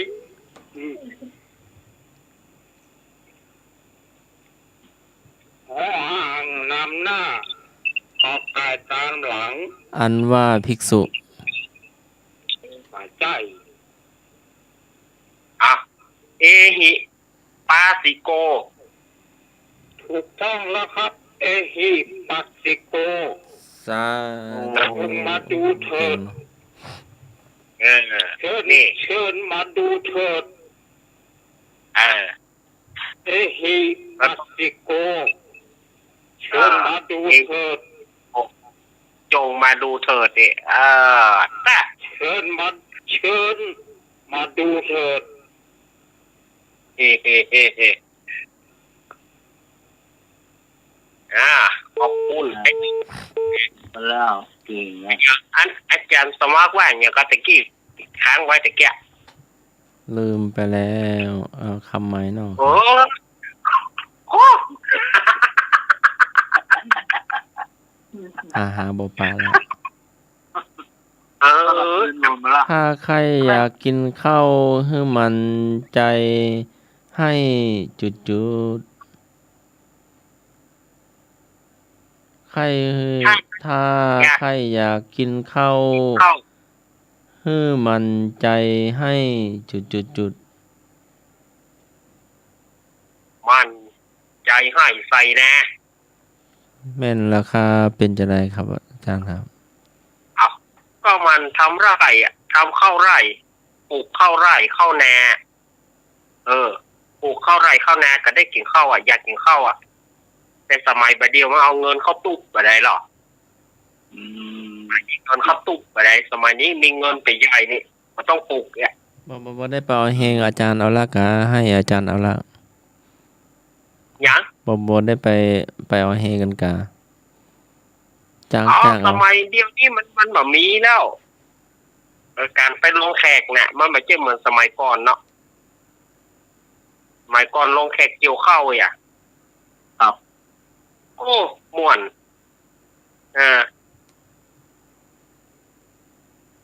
ม่วน มันสวยนะอาจารย์เนาะ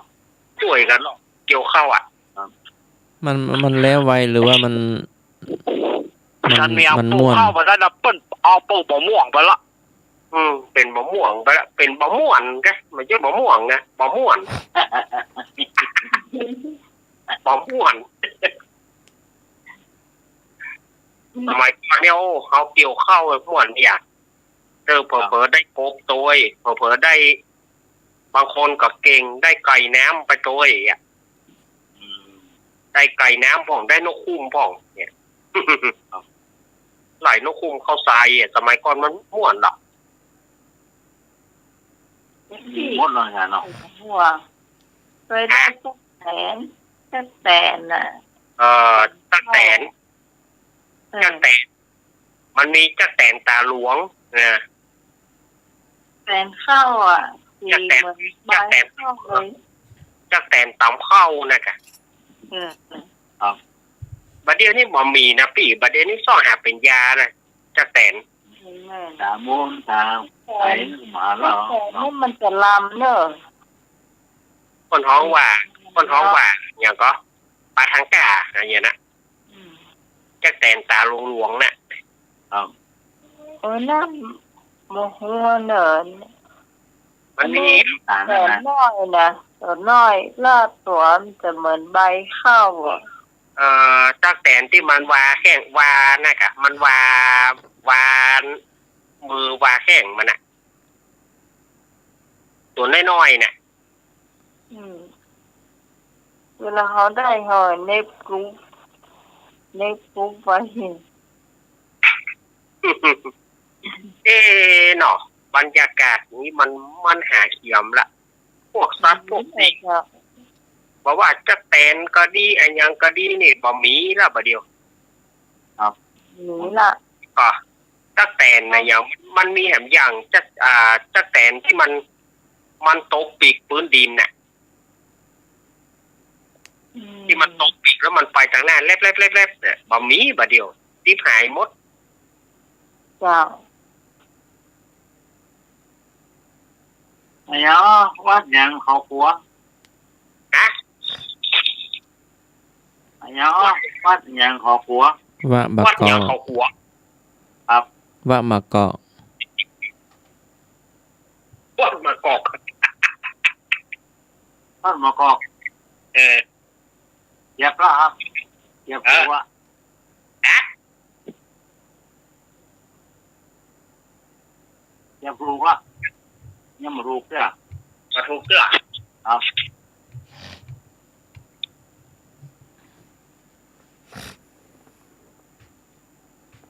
วัดยังเขาขัว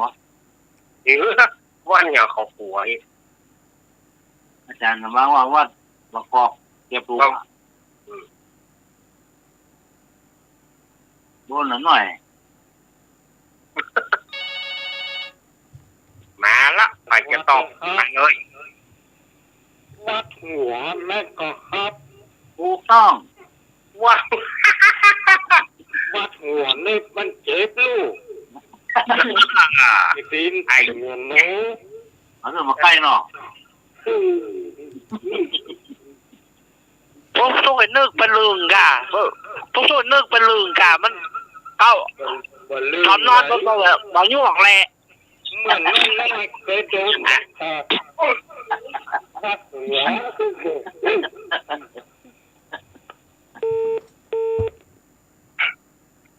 นี่เล่นอะไรปกละเอาเรื่องหัวหรอกเนาะ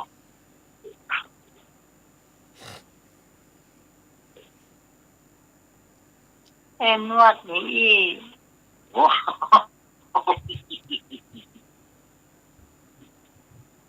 นี่หอตู้ลองเหรอ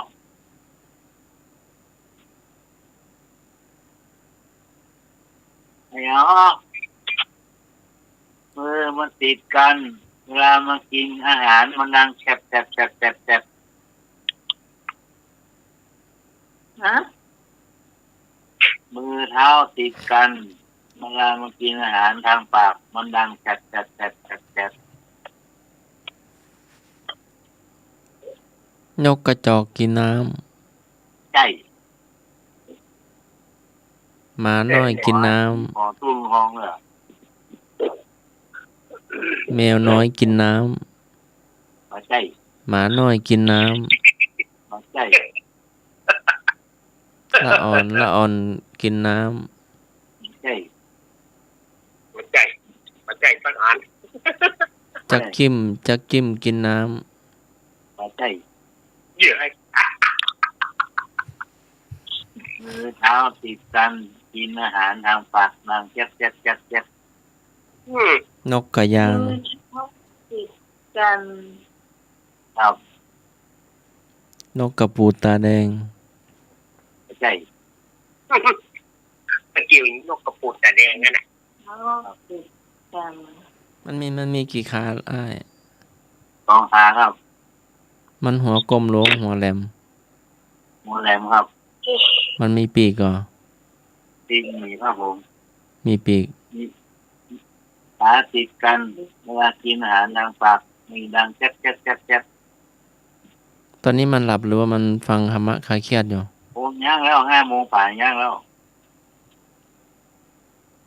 มันนอนกันเป็นหมู่หรือว่ามาเป็นฝูง บางทีก็เป็นหมู่ร้านตะโขมมันเป็นหมู่มันมีร้านตะโขมนักร้านตะข้ากันนัก มีดยับ ถูกต้อง มีดยับกันกอย ครับ ถ้าอีเข้าใจละ ครับ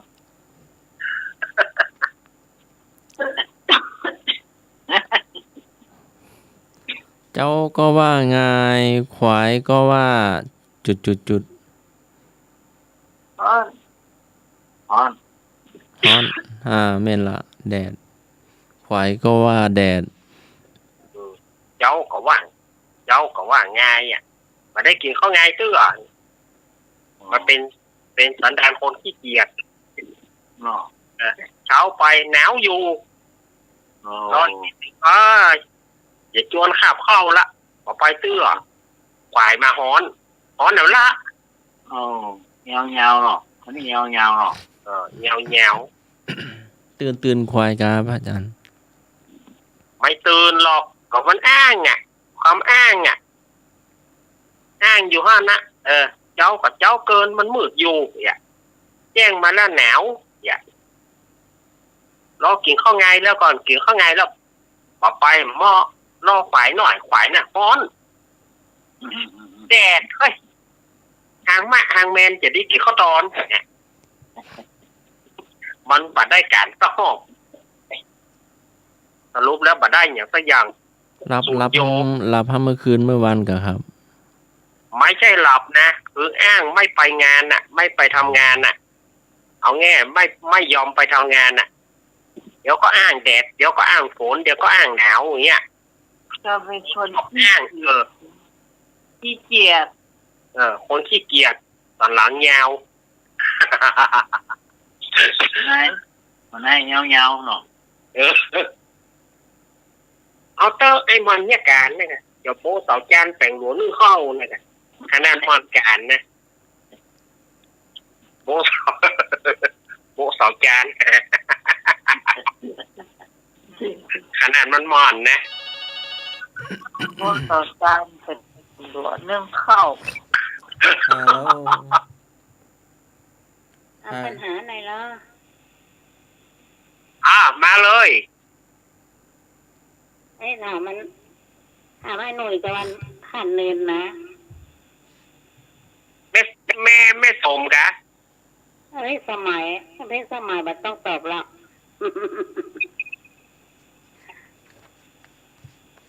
แม่สม ถามมันท่านเนินกับวันลงหน่วย ว่ามาเลยแม่ เขาเท่าเรื่องเข็มตายมันเต็มแม่น้ำเขาเล่มเข็มตายเต็มแม่น้ำ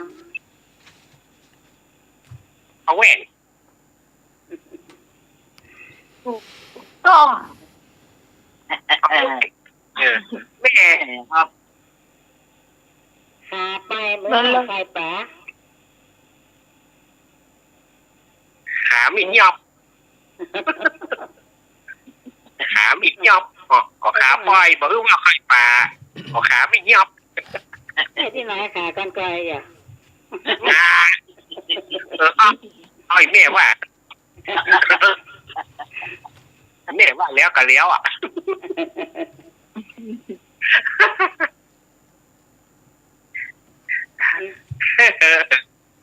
นั่นตามขาอุลาขึ้นชี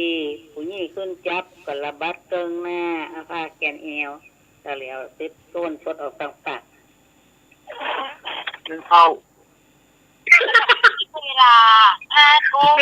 55 นาที เข้าเลย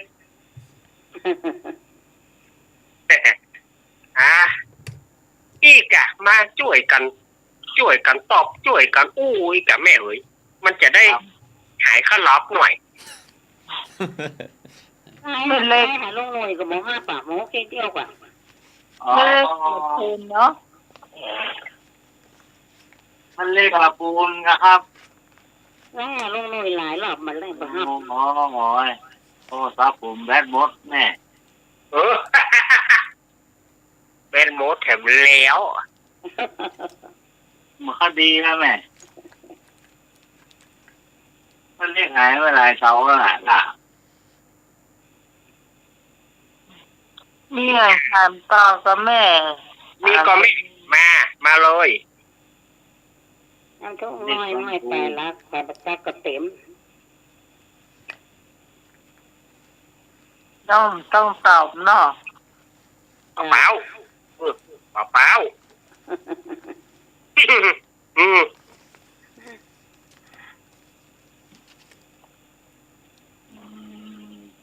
ขณะนี้เวลา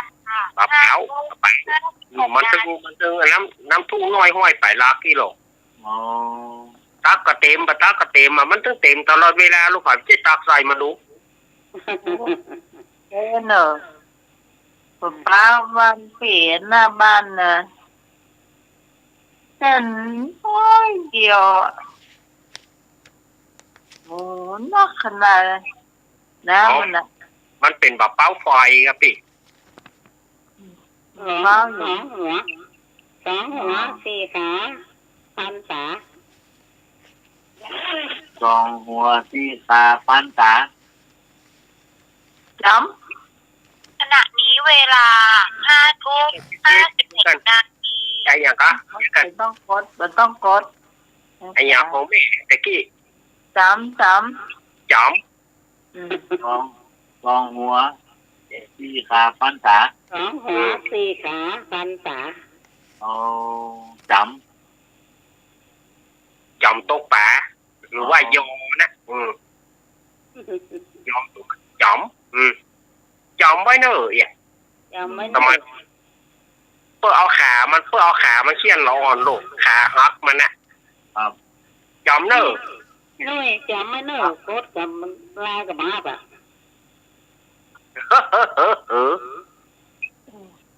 อะไร ค ล่ะ รับ ลาลูกน้อยกับมาบอ่ะ แบทหมดครับแม่ทราบว่าอยู่ เดี๋ยวก่อนก็เอาไว้วันหน้ากันก่อน นี่พวกมันว่าเดียวเนาะ ก็เอาอย่างอ้อไว้ก่อน นี่กะวันพุธวันพุธมาใหม่ เอา ครับ ขอบคุณแม่นะครับ เป็นเล็ก ลำปูนนี่หน่อย แหนเล็ก แม่กองทองเหรอแม่คน อีกะเนาะมาอู้อีกะต่อกันที่ได้พ่องกันเนาะ แม่กองทอง อ๋อม่วนนะแต่ มันนอนตอนดึกอ่ะ อันนะ นอนตอนดึกตอนจะเลิกกันเนาะ ครับนั่งสูงยืนต่ำอย่างอ้อไม่ได้ มาแล้วจ้ะมา ถูกต้อง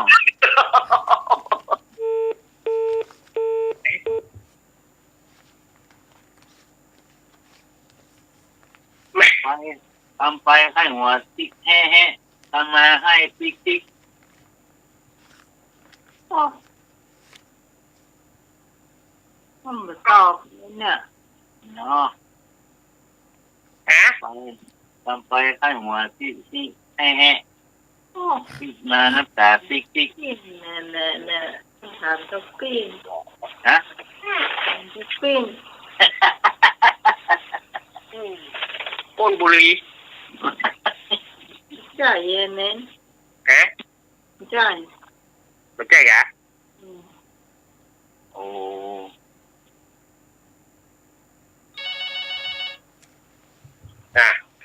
มาละ กำลังซอกได้ ครับ กินในที่นอก หินในที่นอก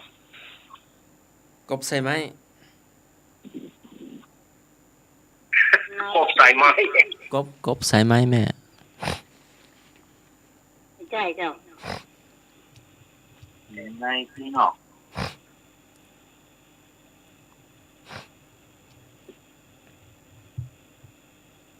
งั้นก็ โอ้อะไรแม่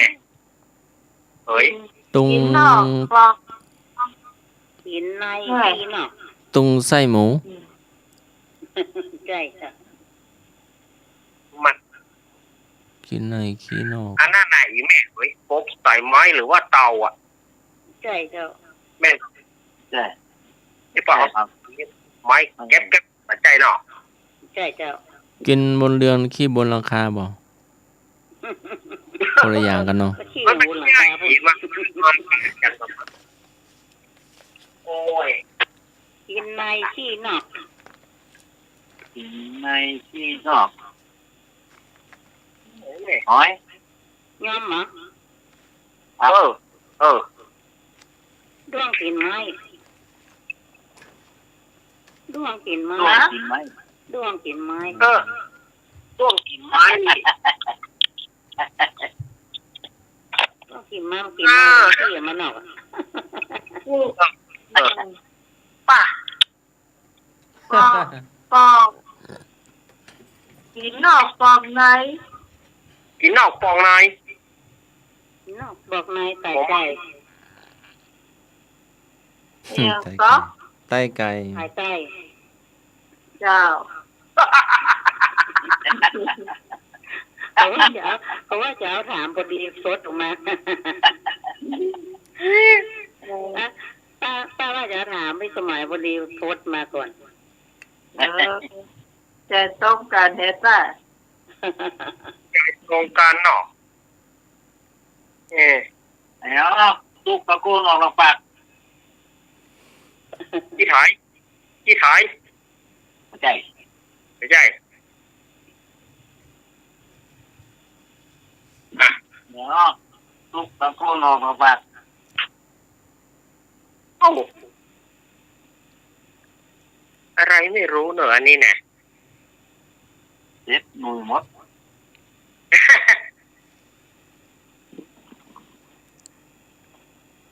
เดี๋ยว นั่งส่งเลยยืน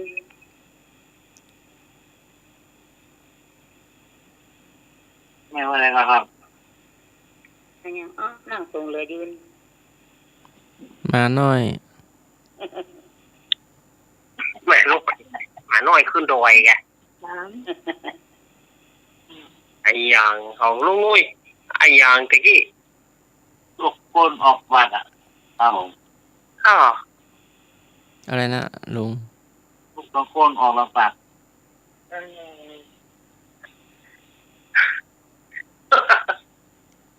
ไม่ได้แล้ว เอาเนาะ เออ ฮะ ลูกฝืน อืม อ๋อเอาว่าบอ เจ้า อ๋อเนาะวันนี้เนาะ ครับ ในเวลาอันสมควร ครับ ครับมาแล้วครับ โอ้ ข้าวก่อนมากเนอะครับครับไปสักการะจากพระพุทธรูปวัดพระเนตรเวลาครับครับเชื่อว่าจริงครับขอบคุณครับผม ครับ มีที่ไปนะครับดีเจนะครับผมขึ้นมา ครับ อยู่กับทีมกันมีธรรมะอาเซียนทุกท่านทุกองค์นะครับผมไม่เล็กเลยนะครับทุกท่านช่วยกันห้องปล่อยครับผมเอาดีครับ เจ้าเจเจ้า จับปอยสาอาจารย์สุวักิจโจฮอเหมือนกันนะครับ ผมขอกับว่าสารตุปินมบอสไปหินเฮาเหมือนกันนะครับ ผมขอลาไปก่อนนะครับ อาจารย์สมัครเฮาเหมือนกันนะครับ เจ้าไอ้ายเจ กับกำนันหน่วยเฮาเหมือนกันนะครับกำนันหน่วยเฮาเหมือนกันเด้อในล็อกเฮาเหมือนกันเด้อเจริญพรสวัสดีในล็อกกับตุลุงนวลตัวนะครับเจริญเทินเจริญเทินกับ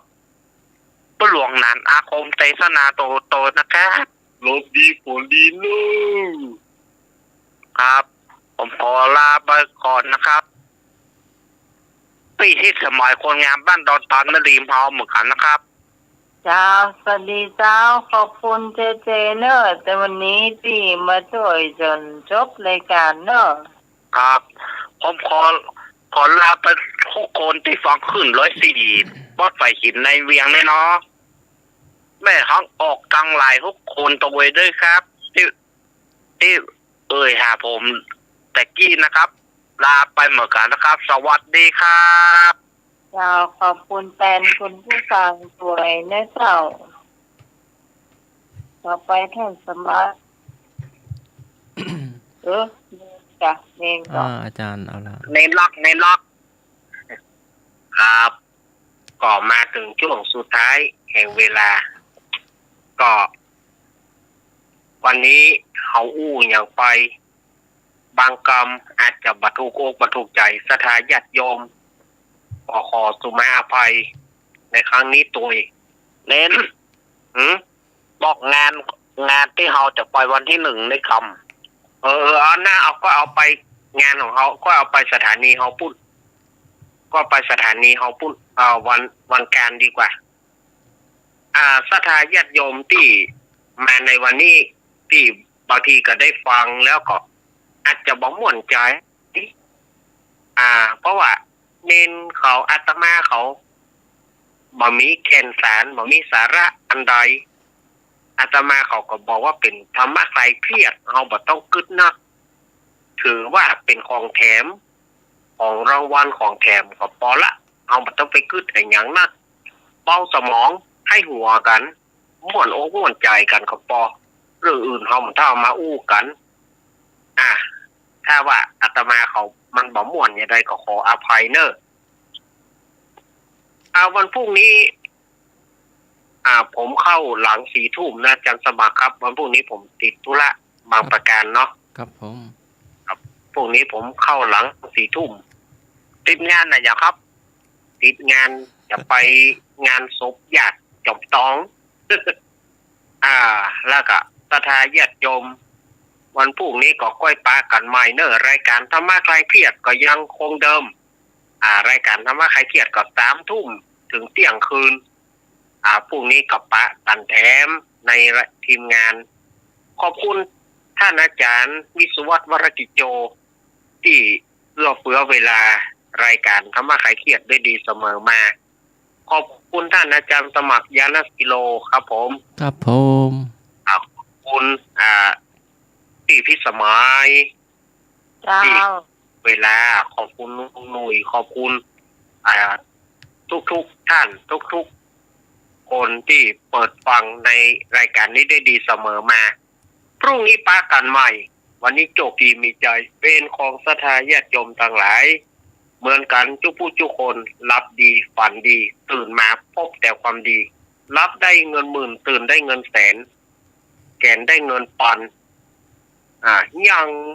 ว่าบาปะก็ได้เงิน100ขอให้ศรัทธาญาติโยมเฮามีความสุขความเจริญกันทุกคนเนอจักกาโรธรรมวัฏันติอายุวโนสุขังพระลังขอเจริญพรท่านสมัครเจ้า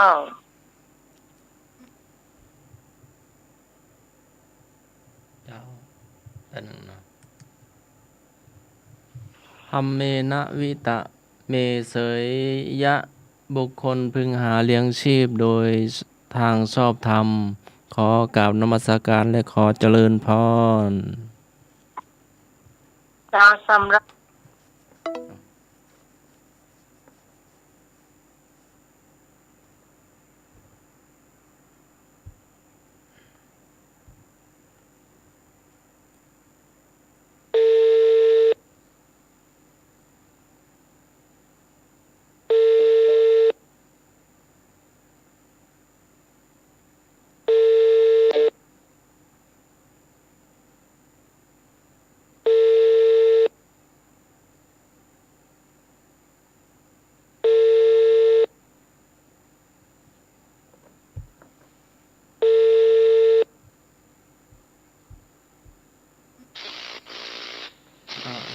นามัยอำลา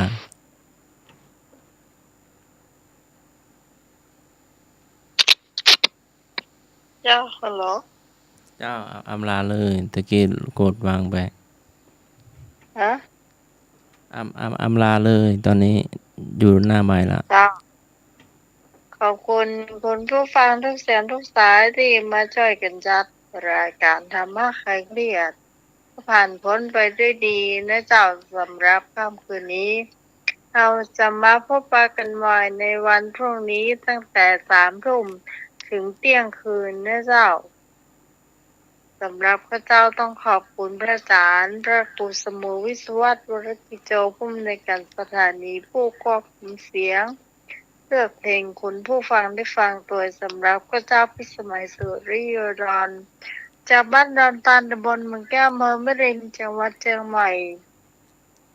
ลาคุณผู้ฟังไปก่อนวันพรุ่งนี้เจ้า3 ทุ่มถึงเที่ยงคืนเจ้าเราจะมาพบปะกันใหม่สำหรับวันนี้สวัสดีเจ้า